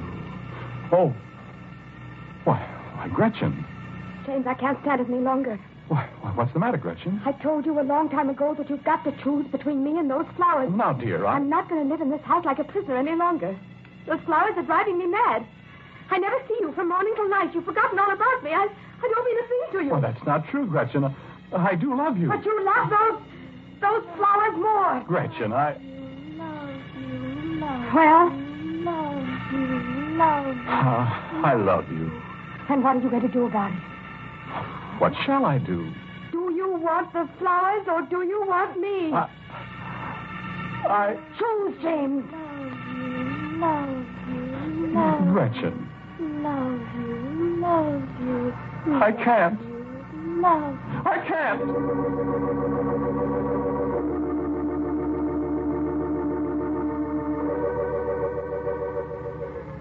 And Gretchen turned away without another word and went into the house. I could not move. The chanting in my ears had become a hypnotic lullaby now. And my eyes closed, and I think I slept. And then suddenly I was awakened by Gretchen's shrill laughter somewhere and the flaring of a brilliant light.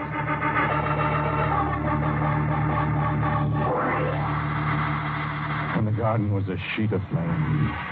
Among the lilies, Gretchen dashed with a great torch she'd fashioned of a broom soaked with kerosene. And the noble tall lilies withered in its blast as she thrust it in their faces. And above the crackling of the flames, above her hysterical laughter, I could hear the keening of strange, lost voices, and I could make out words above the sound of the catastrophe that my wife had begun, and they were sad beyond belief.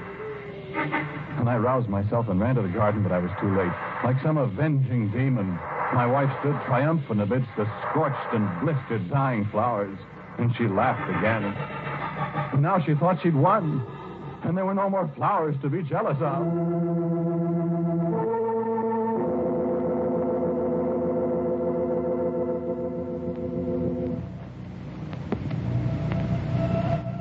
And when the sun rose in the morning, I went sadly out of the house to contemplate the miserable remains of my loved ones. It was as if nothing had happened in that dreadful night. The lilies that I had last seen, smoldering in the moonlight, had raised their smiling heads again, and there was no sign of fire above them. And listen to this, you who refuse to believe that flowers, too, live and reason and love. There were thousands more lilies now than had been the night before. They had burst the bounds of the garden, and they extended halfway across the graveled walk that bordered the garden. And from the house came the despairing sobbing of the woman who had tried desperately to destroy the flowers that loved me.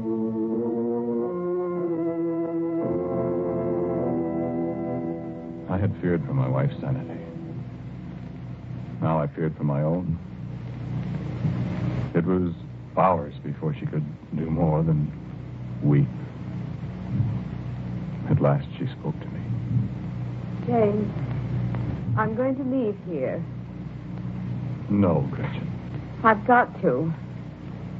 I didn't believe, but I won't let you go. you don't love me. Why should I stay? They've won. They'll never forgive me. They'll kill me. No. James, I want you to listen to me. I love you. I'll always love you. I love you, Gretchen. But you love the flowers more than you do me. No, I don't. You don't mean that. I mean it. But it's no use. They love you, James. They're going to have you. I tried to destroy them, and they can't be destroyed. If I don't get away from here... I can't let you go, Gretchen. I love you, James. Stay. What if I do stay? I'll die. They'll have you. No. They hate me. Gretchen. They love you.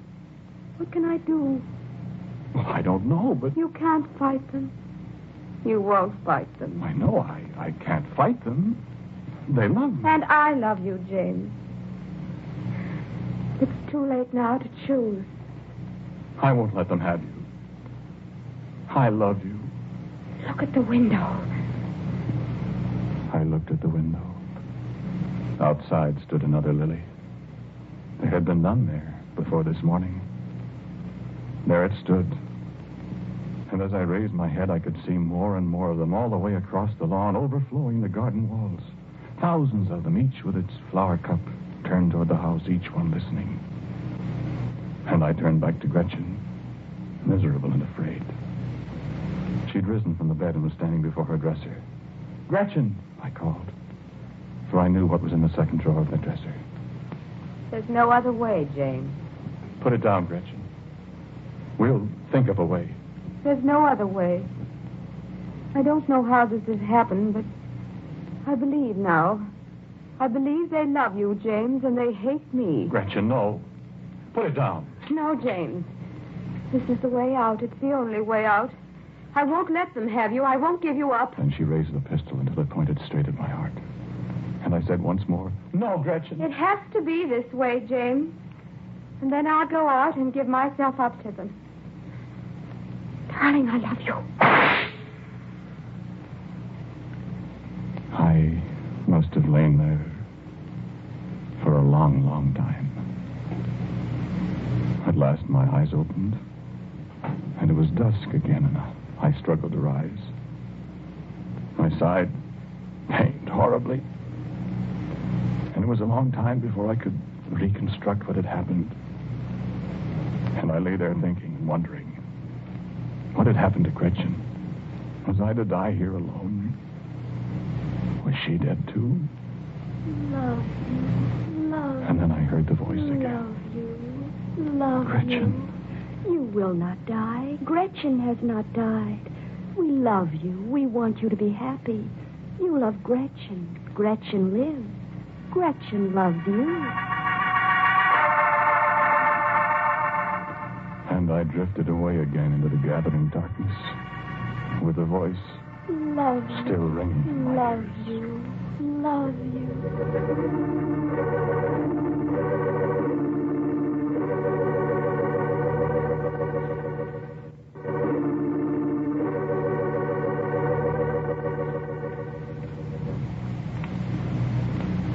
It's a fine story, James. Yes. You didn't tell us before that you'd been shot. Here's the scar. Yeah. What became of your wife? That's a remarkably beautiful lily there. The big one. The one you couldn't remove when you were digging. Well? Gretchen was gold and white like a lily. Gretchen's green dress was the color of leaves. What are you trying to tell me, James? Do you see something on the stem of that lily, Lieutenant? Where? Just below the flower. Let me see. It's a ring. Our wedding ring. How'd it get there? Gretchen. What? I told you she was here with us. Darling? Love you, love you, love you.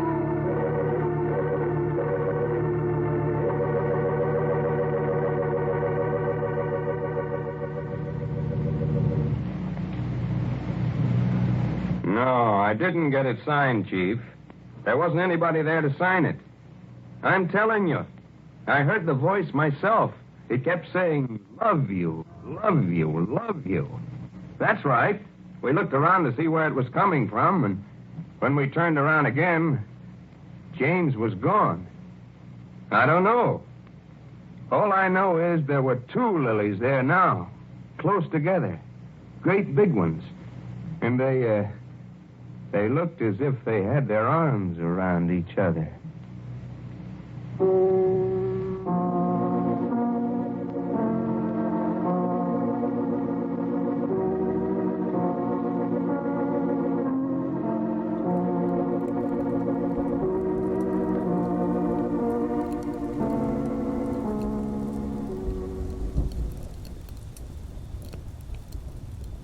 It's a strange thing, the imagination. Once it's been invited to question the impossible, it rarely returns unchanged. Somewhere beyond these trees, most of the world is fast asleep. Only a handful of lights remain burning through the darkness. And somewhere, a lonely radio announcer is keeping company with those who cannot rest. Our next story carries us into those quiet hours between midnight and dawn, where tomorrow's headlines arrived before today's events. This next story is 12 to 5.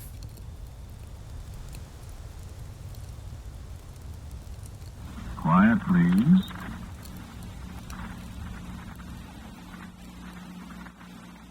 Quiet, please.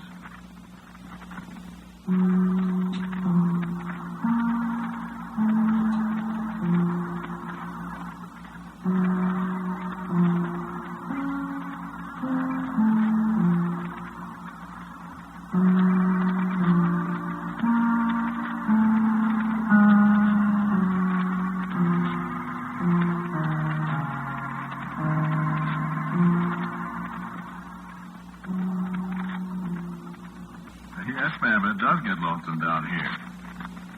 What? Oh, sure, being able to talk to people on the phone helps. But how'd you like to be stuck away down the basement all by yourself from midnight to 5 g.m.? With nothing but a microphone, a turntable, and some telephones? Sure, I got coffee. I bring in 4 thermos jugs when I go on. I'm coffee up to here. Oh, well, only 4.5 hours more, and then I can go home and have breakfast. No, ma'am, I don't drink coffee for breakfast. Will you guess what I drink?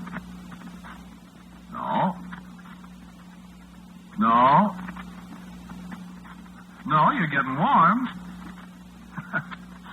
Sure, 3 of them. Well, after all, it really isn't breakfast, you see. It's supper or dinner or something. Sure. Oh, well, thank you very much for calling. Good morning. Hello. Yes, this is Connie Duffin. Hello, Vic. Say what? No, I haven't got I'll be glad when you're dead, you rascal, you. Yeah, we're not supposed to play it. Ever since about 1934 or 5 or sometime. No kidding. Oh, sure, I'll play you something. Just a little while. The other phone's ringing. Well, stick around. Keep tuned to us, and you shall hear music. It says here. Good morning. Hello, Connie Duffin speaking. And how are you? Oh, fine, thanks. Huh? Settle a bet? I'll try. Now is the hour? Well, it's generally sung in 4/4 time here, but it was originally written in 3/4 time. Yeah, that's right, regular waltz time. Well, so I guess you both win or you both lose or something, huh? Sure, you're welcome. Good morning. Fine, how are you? Yes, ma'am, the theme used on Quiet Please is taken from the second movement of the Symphony in D minor by César Franck. I'll be glad to play a little of it for you. Just a second. Let's see, here she is. Played by the Philadelphia Symphony Orchestra under Eugene Ormandy. Here you are.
No, ma'am, I never lived in Denver.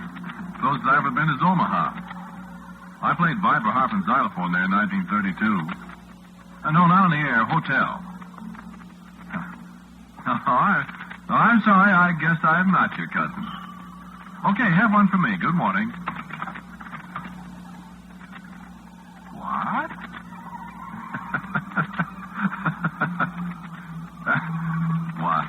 Why, sure I'm lonesome. No, I'm all alone in here. No, it's just a little place about as big as 2 telephone booths, I guess. No, the engineer's upstairs in master control. Well, we're the only people in the station. No, I guess there's a janitor upstairs in Studio 14. They had a quiz show up there tonight, and there's probably custard pie all over the stage. Well, thank you. They don't allow me to have visitors. Besides, my wife's listening. Sure. Verna. No, she can't even come down to see me when I'm on the air. Well, thanks very much. Sure. Till 5 o'clock, 5 a.m. Oh, 500, we used to say in the Navy. Well, thanks very much. Good morning. Good morning. Friends, this is your friend Connie Duffin on the 12 to 5 shift to playing music and to saying words to you. If you can't sleep, call me up and let's talk. We talk to everybody. Night owls, bartenders, policemen, burglars, music lovers. You know the number. Give us a ring.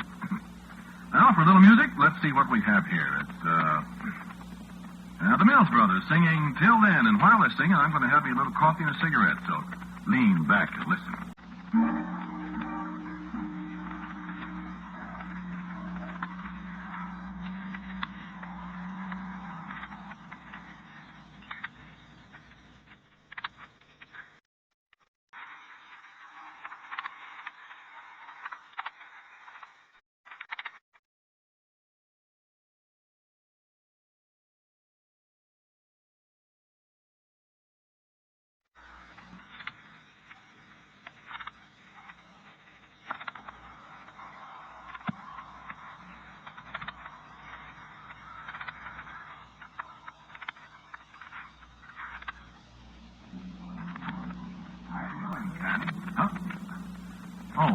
Hello. I'm Herbie Buchanan. Well, hello. I didn't know there was anybody else around here except Bob upstairs in the control room. Oh, I'm around every night. What you got there, coffee? Yeah, you like some? Help yourself. Take the top off the thermos. Much obliged. You a new guy? No, you have said you're here every night. No, I've been around here for years. No, I never get around here in the daytime, so I don't know very many people. Hoover upstairs at the cashier's office. Yeah. What you doing? I brought down some news bulletins to read, if you don't mind. What you say not? Saves wear and tear on my vocal cords. You in the newsroom? Part of the time. I've been a disc jockey, everything. Yeah, here's the mic, baby. And ladder's running down. You want to put me on? Sure.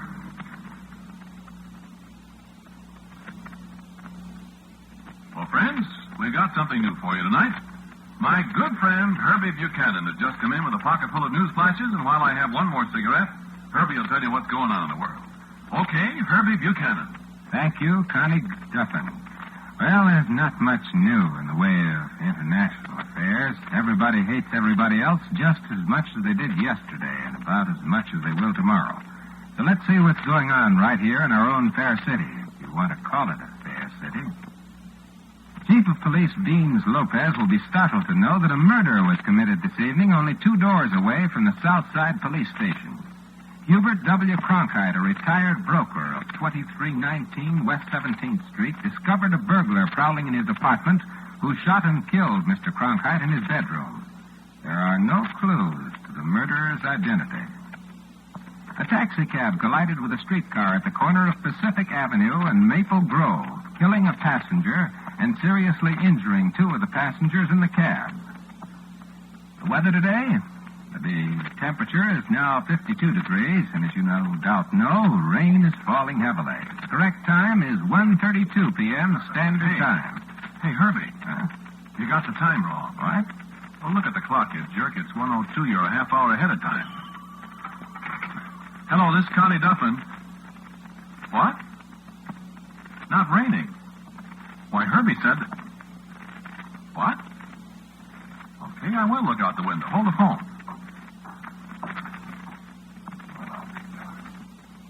Say, Herbie. Herbie. Yes, ma'am, you're right. Well, I'm sorry. Herbie must have been mixed up or something. Thank you very much. Yes, ma'am. Hey, where did... Herbie!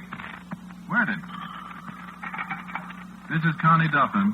Look here. What kind of nonsense is this? Well, I'm sure I don't know what you're talking about, sir. Making fools out of people.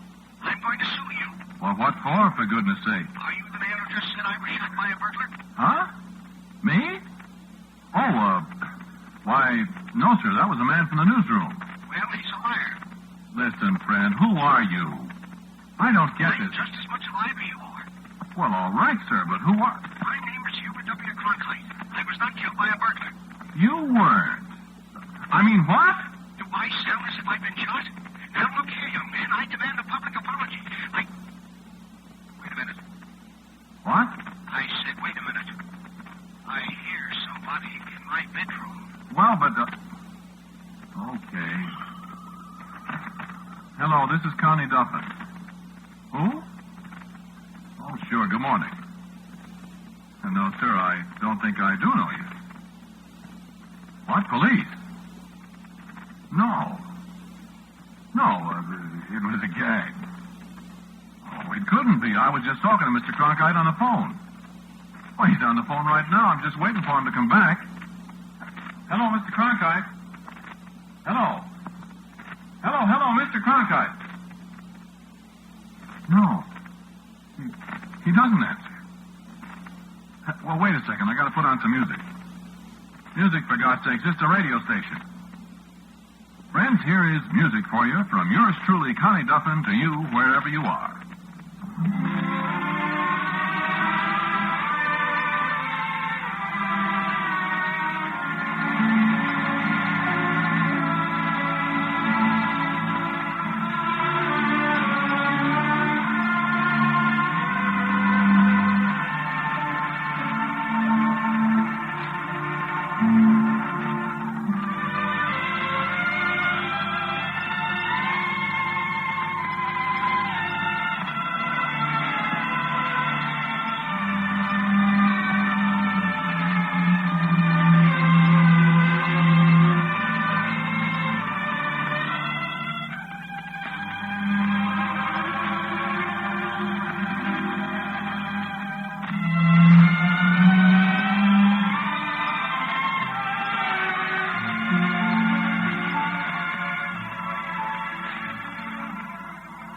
Sure good to have you back home, Milton. Yeah, I'm sure glad to be back, Lucy.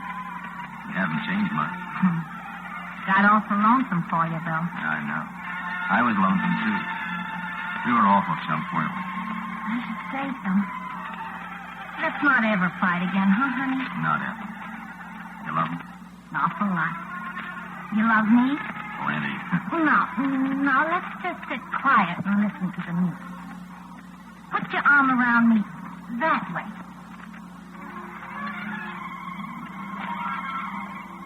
Are Lucy and Milton listening to me? Are you there, Lucy and Milton? Listen, Milton. What goes on here? That's the radio. Listen. What? You've been away a long time, Milton. Since you and Lucy had that quarrel and you walked out on her in the restaurant. She knows that. Listen. It's too bad, really. You were so much in love, and then this thing happened to break you up. Now it's great to be together again. Who is this? Happiness lasts such a little while, doesn't it? It's such a shame that yours can't last longer. What's he talking about? I'd hate to have to be the one to tell you, but it's going to happen tonight. You're going to quarrel again. We are not. And this time, you're not going to run out on her, Milton. I don't know what he's... Shut up. Now, listen. Quiet. Because Lucy won't take it again. Lucy's got a gun, Milton. And this quarrel's really going to end things. But good, Milton. But good.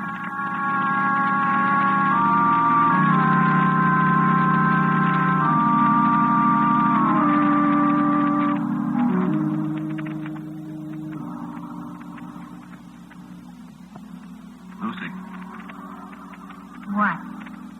have you got a gun? Have you? None of your business. Now, listen, sweetheart. You got no right to come in this house after 6 months and start jumping on me. This is my house, baby. This is my house. You ran away from me. I had plenty of reason to run away from you. Oh, you did. Well, go ahead and get out now. Who do you think you're talking to? I never asked you to come back. I don't know why I did it. Well, get out if you don't like it. I will not get out. Stay away from me. Lucy. Get away. I say Get away.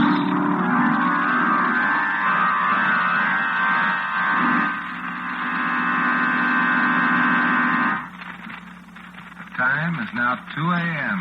Standard Time. Huh? Oh, I must have been asleep. Yeah, I guess you were, Connie. Say, where did you go? Upstairs for a minute. Yeah, you sure got me in a hassle. What do you mean? Talking about that guy getting killed by a burglar. Oh, that. And getting the time wrong. Bob put it in the log upstairs. What's his name will jump down my throat tomorrow. Today. It's too bad. Hey, your phone's ringing. Oh. Hello, this is Connie Duffin. Who? The police. What? You did? I don't know. Yes, I'll come in. Sure. Okay. Yep. Listen. What? He did get killed by a burglar. Well, all right. Huh? That's what I said, didn't I? Yeah, but... Hadn't you better get on the air? Oh. Yeah, sure. This is your friends, Connie Duffin and his records. Now, a word from our sponsor. Chappell's apples are the finest, most delicious, great big eating apples you ever sunk a fang into. Direct to you from the tree to your table in handsome handmade baskets containing 12, 48, and 96 of the finest eating and cooking apples you ever laid eyes on. Friend wife will fly at once to the kitchen to concoct a genuine old-fashioned apple pie that'll set your mouth a-watering as it did when Mother made those luscious, spicy pies that you used. You'll tussle with her over Chappell's apples because they're just as good eating apples as they are pie apples. Just say, Chappell's apples, please, to your neighborhood apple dealer and accept no substitute. First thing tomorrow, Chappell's apples. And now, music. Listen, Kirby.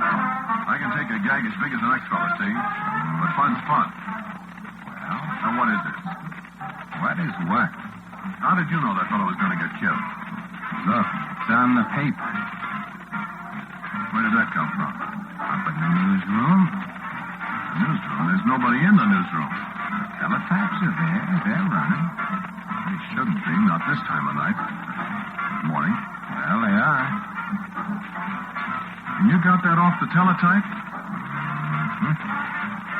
How do you know it isn't kidding somebody? It isn't. Yeah, but how do you know? Believe me, I know. It's funny to me. I never heard of you before. Yeah, that's true. I don't get it. What about that taxi cab accident? It'll happen any minute. You wouldn't be kidding the guy. Not me. You got a union card, an AFRA card. Let's see it. Yeah. Herbert L. Buchanan. Paid up, too. Yep. Hello, this is Connie Duffin. Good morning. Oh, hello, Bob. You got somebody down there with you? Yeah? Herbie Buchanan. Herbie Buchanan, I said. What's the matter? Can't you understand English? Yeah, it sounds like rural to me. That's the way it's sounding on the air. Let's take the mush out of your mouth. Listen, I never had any trouble with people understanding me before. Well, I don't give two hoots down there with you. That's your responsibility. But if what's his name hears you going plumb trouble, he's going to pin your ears back like a snoot. Listen, you... And listen, this is your program. If I was you, I wouldn't be playing a funeral march this time of the morning. See? Funeral march? We're playing Gene Krupa's Opus No. 1. No, it isn't, Connie. Listen. What?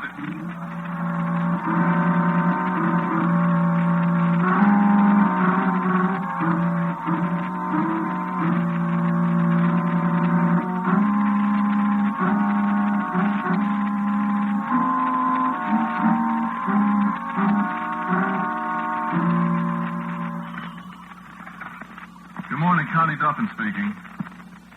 How are you, ma'am? What? No, I just turned it off. Yes, ma'am, 12 to 5. Yeah, only a little while ago now. Oh, you're glad? Well, I'm sorry. Well, ma'am, you have no idea how rugged it is here. For some reason, everything is slightly mixed up this morning. No, I have not been drinking. I do not drink on the job. Yeah, I'm sorry, ma'am. What would you like to hear us play? 3 o'clock in the morning. Hang on. Here it comes. Listen, ma'am.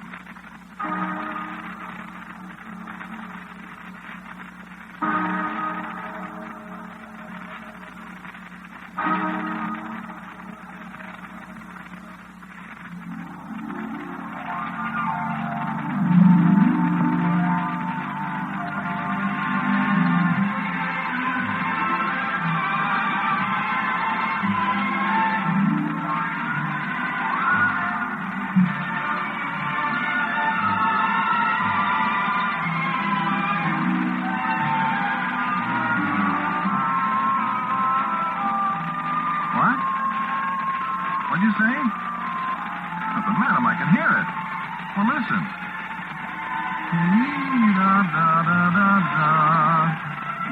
Can't you... Lady, I tell you, it's not a funeral march.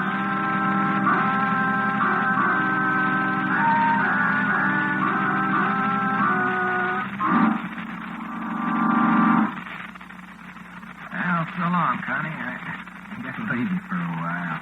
Where are you going? Oh. Well, wait. Listen, can't you help me get this all straightened out? No, I'm overdue. How about wait? Wait, Herbie, No, I'll see you later. Oh, my head. I wonder if I have been at this too long. Who is this guy? What's he up to? Yeah, I don't get it. Hello? Yes, good morning. Oh, try, sir. No, sir, we're not playing games. I don't know. I know it. Yeah, I'll play you some music. sir. Yes, sir. Yes, sir. Well, if you don't like it, why don't you turn off your radio and go back to bed? Oh, man. That did it. Oh, it's what's-his-name heard that one. Oh, wow. If that guy comes back in here, I'm going to beat his brains out. Making a fool out of me. Hello. Oh. This Herbie Buchanan. The fellow that was here with me. Never heard of him. What? It's all later now. Get off the monkey business and get back on the floor. I'm going up to the newsroom a minute, Bob. Okay. Send a letter and hurry back. Oh. Well, friends, shall we listen to a little music? All right. We'll listen to a little music.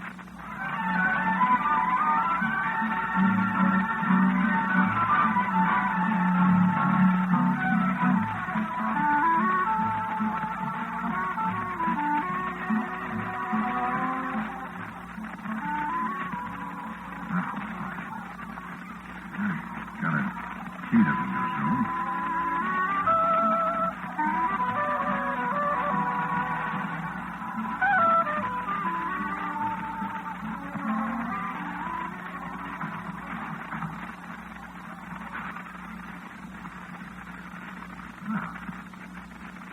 Nobody here. I thought he'd be. Oh, there goes the teletype.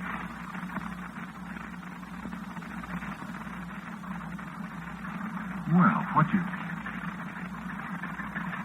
Herbert L. Buchanan, former announcer and disc jockey on local radio stations, was instantly killed in an accident this evening when a taxi cab in which he was riding was struck by a streetcar at the corner of Pacific Avenue and Maple Grove.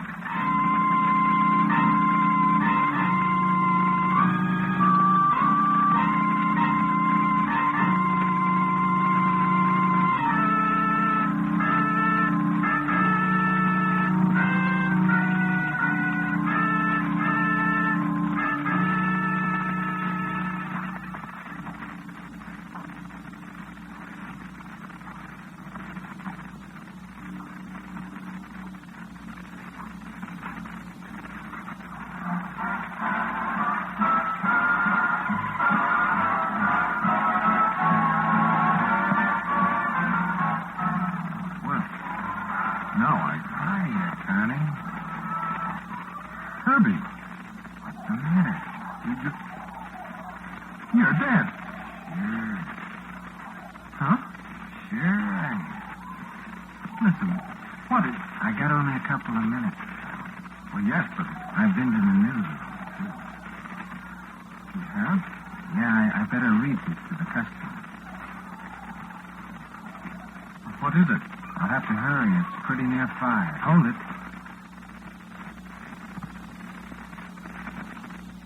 A presentment of imminent death felt by the well-known master of ceremonies of a popular radio record program heard from 12 to 5 each morning was the actual preliminary to the death of Cornelius Connie Duffin this morning.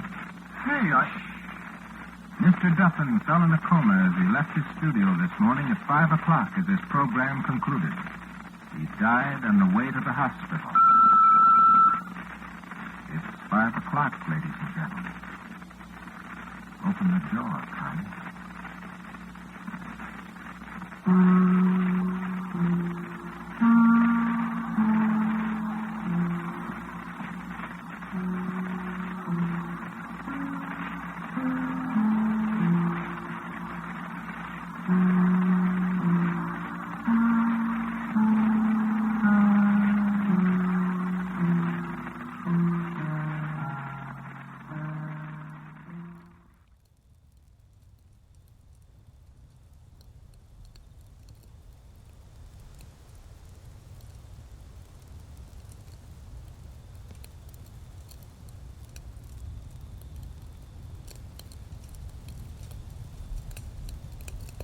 The fire has burned low, and before long, the first hint of dawn will begin to touch the horizon. But before our evening together comes to an end, there is one final story to tell. It begins with something so ordinary it would hardly seem worth mentioning. A simple number. Yet there are times when the smallest things become impossible to escape. Our final story tonight is titled 3. Quiet, please. Quiet, please.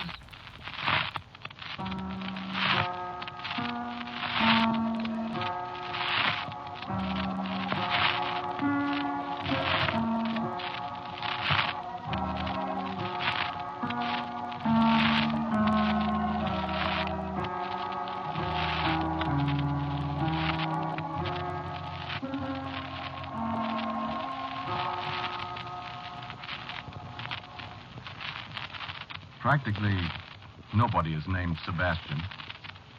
And I have taken in my lifetime a good deal of kidding about my name. Well, Sebastian is an unusual name, and a great many amateur humorists seem to enjoy working on it. And when Evelyn Waugh's Bright's Head Revisited came out, at least 7 of my friends sent me huge teddy bears. If you should happen to need a teddy bear... but I didn't come here to talk about teddy bears. I thought maybe you might help me. Well, at least I can tell you. May I?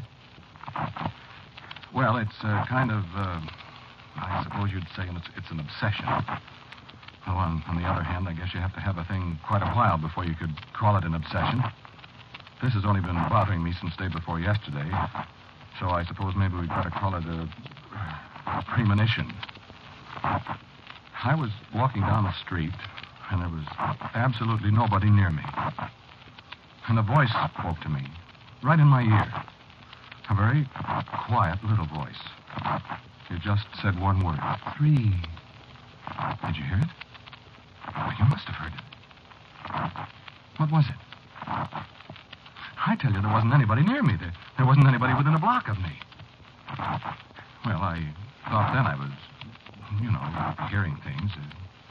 You know how it is. You think you hear your name called or something, and it's just some kind of subconscious thought that jars its way into whatever you're thinking of, and... Well, maybe it isn't that either. Maybe somebody does call your name somewhere. I don't know. I suppose I might have forgotten it, except for one thing. I walked on down to the office, and I went into the lobby. I stood in front of the elevator. The door opened finally. I got in. Another man got in behind me. He stood right in front of the door in the middle of the car. The operator started to close the door, and the other man spoke. 3. And it suddenly came. It was the same voice.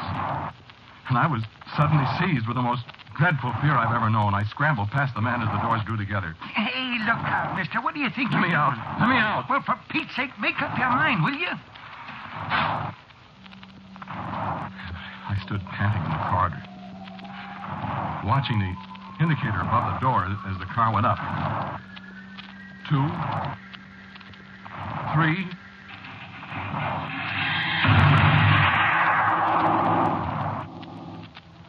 We haven't found out yet what caused it.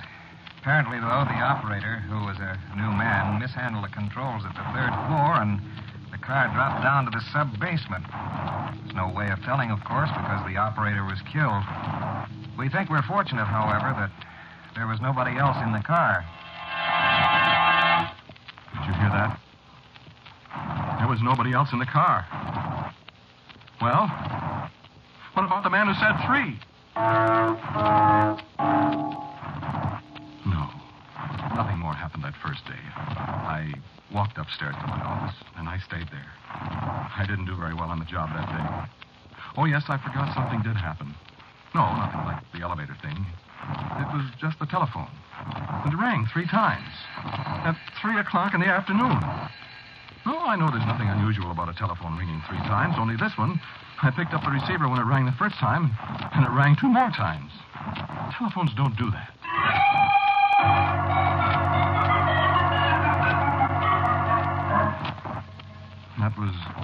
first day. I went home very carefully. I remember I waited at the corner very conscientiously until the number 3 bus went past. I'll never ride a number 3 bus again. I'll walk the extra 4 blocks and ride the number 12. I was pretty conscious of that number. I saw 3s everywhere. 3 men in the restaurant. I began looking for 3s. Three letters in my mailbox. Well, I found 3s everywhere. 3 pennies fell out of my trousers pocket when I was undressing. 3 of those black wartime ones made out of zinc or something. You don't see many of them these days. They look somehow sinister lying there on the bedspread. 3 black pennies. And all of a sudden I remembered they used to put pennies on dead men's eyes. And then I thought, but there's 3 of them. I haven't got 3 eyes.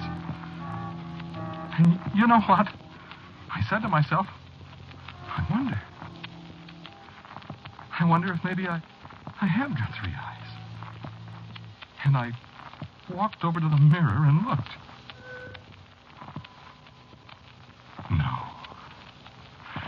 No, I haven't got 3 eyes. But you see what a thing like this can do to you? Well, that settled it. I went in the bathroom and I took down the pills and I took 3 of them. And I remembered, just as I was drifting off, that 3 pills are enough to put a man to sleep permanently. But I couldn't do a thing about it then. Oh, no. I didn't go to sleep permanently. I woke up. You guess what time.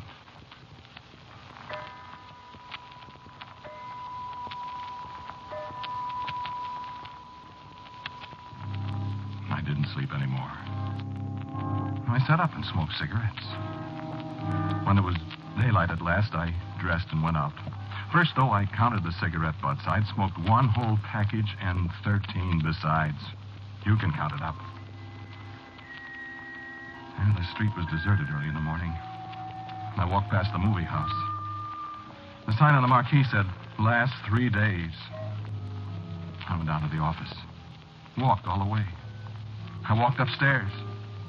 This was only 7 o'clock in the morning, mind you. I unlocked the door. And there were 3 men in my office at 7 o'clock in the morning. I just stood there and looked at them. Good morning, Sebastian. Who are you? My name is Lee, Sebastian. Well, what are you doing in my office at this time of the day? Sebastian, this is Mr. Dix. Good morning, Sebastian. I said, what are you doing in my office? And this is Mr. Gay, Sebastian. Did you hear me? What are you doing here? Please, Sebastian. Will you answer me, or do I have to call an officer? I think we'll put the desk over here, Dick. I'd like it better along this wall, Lee. We'll have to have a new rug. And new draperies. Listen, you 3. Certainly, Sebastian. What is it, Sebastian? Speak up, Sebastian. I want to know what you're doing in my office. Oh, that. Don't mind us. Of course not. Now, about the filing cases, Lee. I don't want them. Do you, Gay? I'm sure I don't. What are you doing here? Do you hear me? Why, Sebastian, we're just looking it over, deciding on the changes. We don't like it this way. And what business is it of yours? What are you going... We're going to move in here. You what? When you leave. What are you talking about? I'm not going to leave. Yes, you are. I am not. Certainly you are, Sebastian. Are you people crazy? Why, no, Sebastian. Are you? Well, I don't know what you're talking about, and Sebastian, come here. Over here by the window. Come on. No, you're not going to get me to that window. I know what you're up to. I'm going to get a policeman. Oh, no, Sebastian. You're wrong. We're not going to push you out. I should say you're not. We don't have to. Of course not. Just look, Sebastian. I looked out the window. And right below me was the sign on the movie house I told you about. Big red letters. They said, last 3 days. But I hadn't noticed before, or maybe it wasn't there before. The 3 had a big red X across it, and there was a 2 painted on top of it. And when my eyes had focused again, I turned around. There wasn't anybody in the room but me.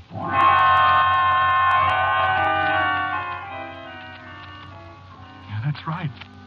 The door was closed, and there's only one door. The only thing that was different from the way I'd left it yesterday was the calendar pad on my desk. Well, there were just 3 pages left on it. And the top one had a big red X scrawled across it.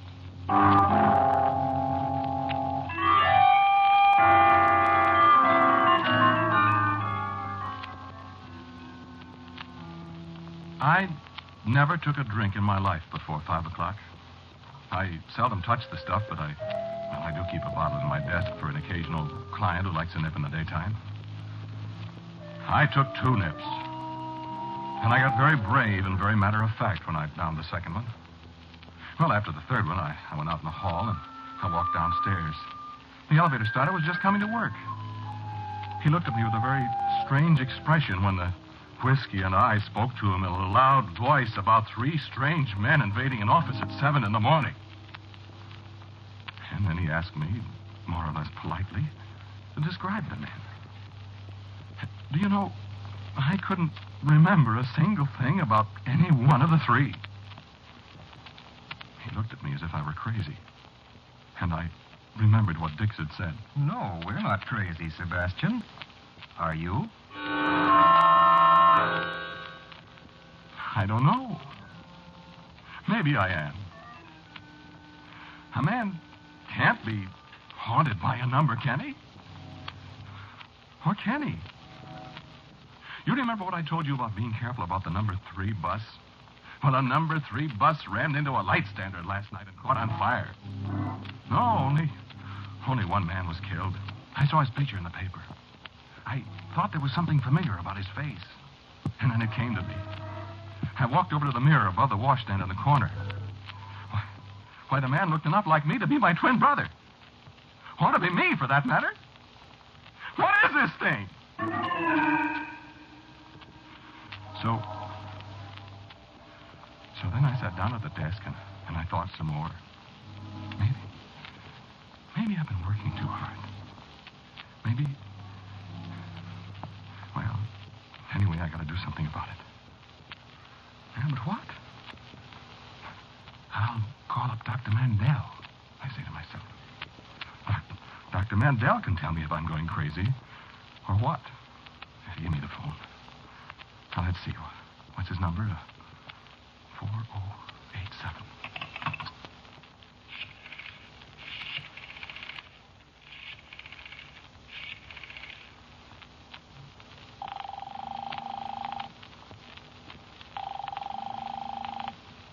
Good morning. May we be of service to you? What? I said good morning. May we be of service to you? Is this Dr. Mandel's office? Oh, my, no, sir. Is this 4087? This is the Beveridge Funeral Parlor, sir. The what? The undertaker, sir. Isn't this 4087? No, sir. This is 3333. How did I get that number? Well, I couldn't miss it that much. 4087.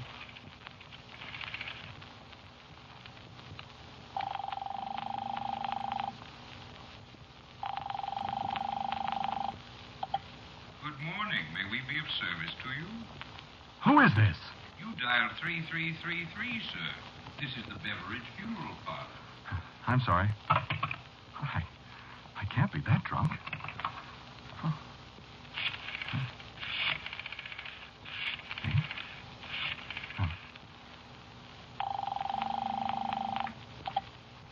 Good morning. May we be of service to you? Oh, but I'm sure going to be. Where's that bottle?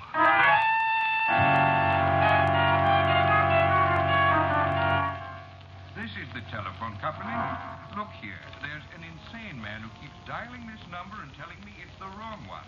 Can't you put a stop to it? For 3 solid hours now he's been ringing this number, and we have clients of our own to take care of.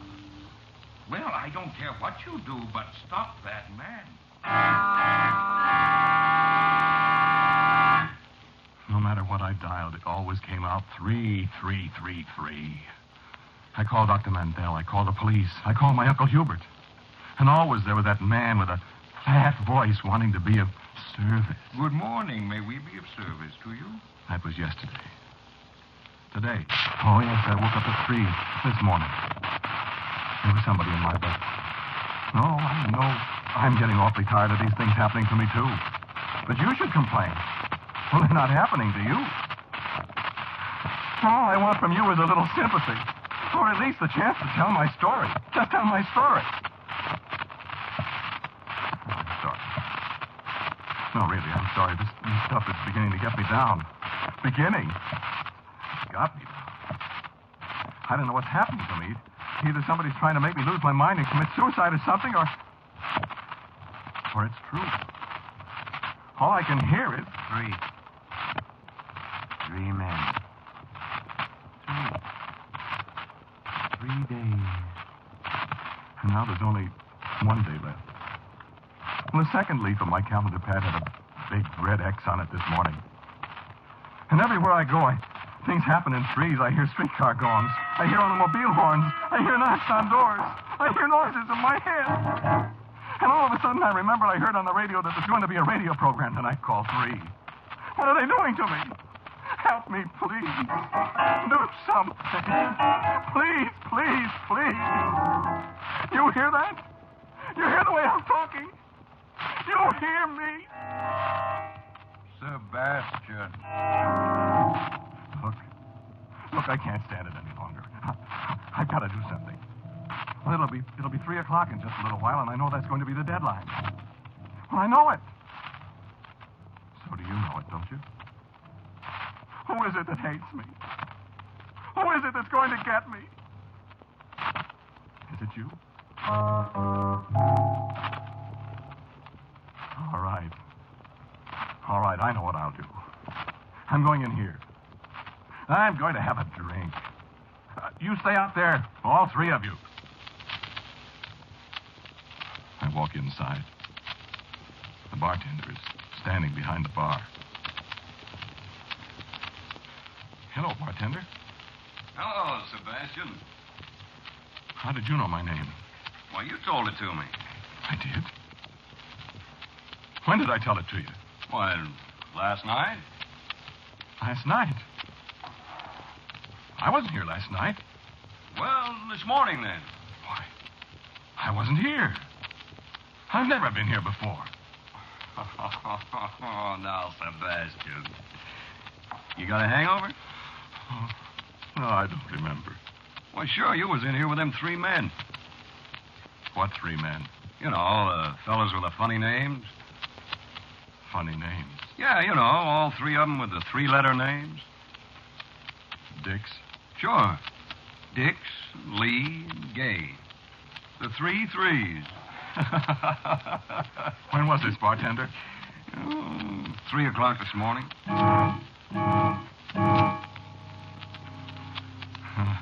I'm trying to pull myself together. I try. I try hard. But my head is all mixed up. I'm getting scared, bartender. What you scared of, Sebastian? 3. 3? Just 3. Oh, that reminds me. What? Fella telephoned just before you came in. Said he'd be here at 3 o'clock. Coincidence, huh? Who? I didn't say. Said if you wanted to call him back, call him at 3333. Yes. I know who he is. You want a drink? No. No, I guess not. No? Just talk to me, will you? Sure, Sebastian. Till 3 o'clock. What? Your friends will be here then. Oh, I'm scared. Why? Somebody's after me. That's so. What am I going to do? Well, I don't know anything you can do, Sebastian. Look, talk to me. Talk to me. Take my mind off it. What'll I talk about? Anything. Anything except... anything. Well, let's see. Talk. Talk, I'm scared. Well, let's see now. Well, you take names. Names? Sure, like yours, for instance. Sebastian. It's a very odd name. I think I only seen it once before in my life. Where? On a gravestone somewhere. Don't talk like that. Well, it is an odd name. It's unusual. Names have got a lot of meaning. Yeah, yes. Mine means to be reverenced, I think. Does it? Ain't that odd now? Ain't it? You still scared? Talk some more. I'm talking. What time is it? A little before 3. Talk! Well, talking about names now. I got a funny name, too, for a bartender. You have? For a bartender. What is it? You are scared, ain't you? Why are you looking at me so funny? Well, it's pretty near 3. Bartender, what's all this about 3? Well, I was going to tell you a funny coincidence. Talk. Talk, please talk. Well, you're so worried about this 3 Talk, stuff. will you talk? Talk to me. Well, I was going to tell you about my name. Well, what is your name?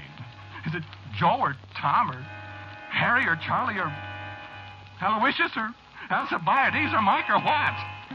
That's what's so funny. It's Dry. Dry?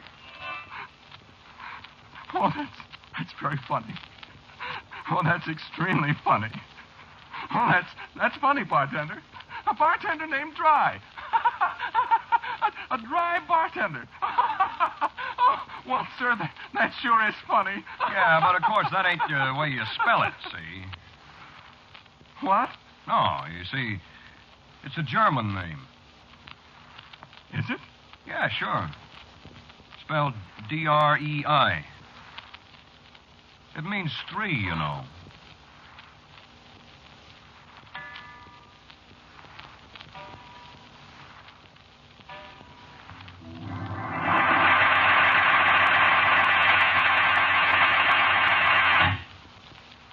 No more 3. No more 3. No more bartender named Dry.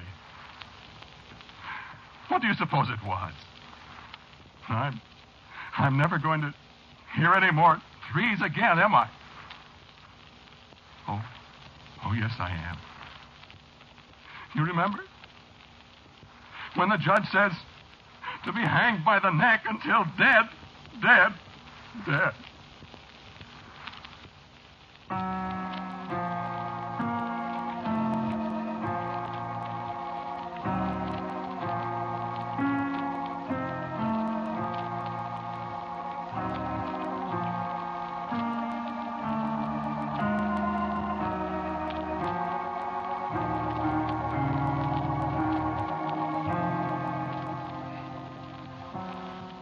You have listened to Quiet Please, which is written and directed by Willis Cooper.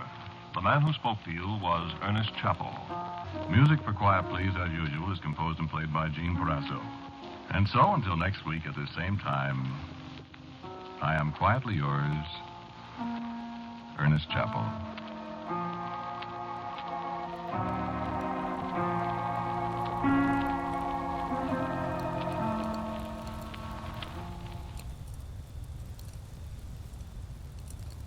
If you've stayed with me from the first story until now, thank you for spending these quiet hours here at the Midnight Campfire.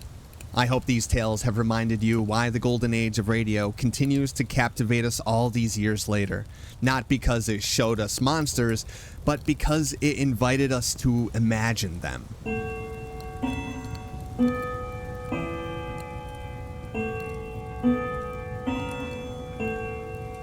And it seems we've reached midnight. As the day gives way to tomorrow, and as the fire dies down, the shadows creep ever closer, bringing tonight's midnight campfire to an end. The flames will be waiting here the next time the night grows still, and another story calls us back. Thank you so much for listening. Until next time, I'm your host, KB, saying good night.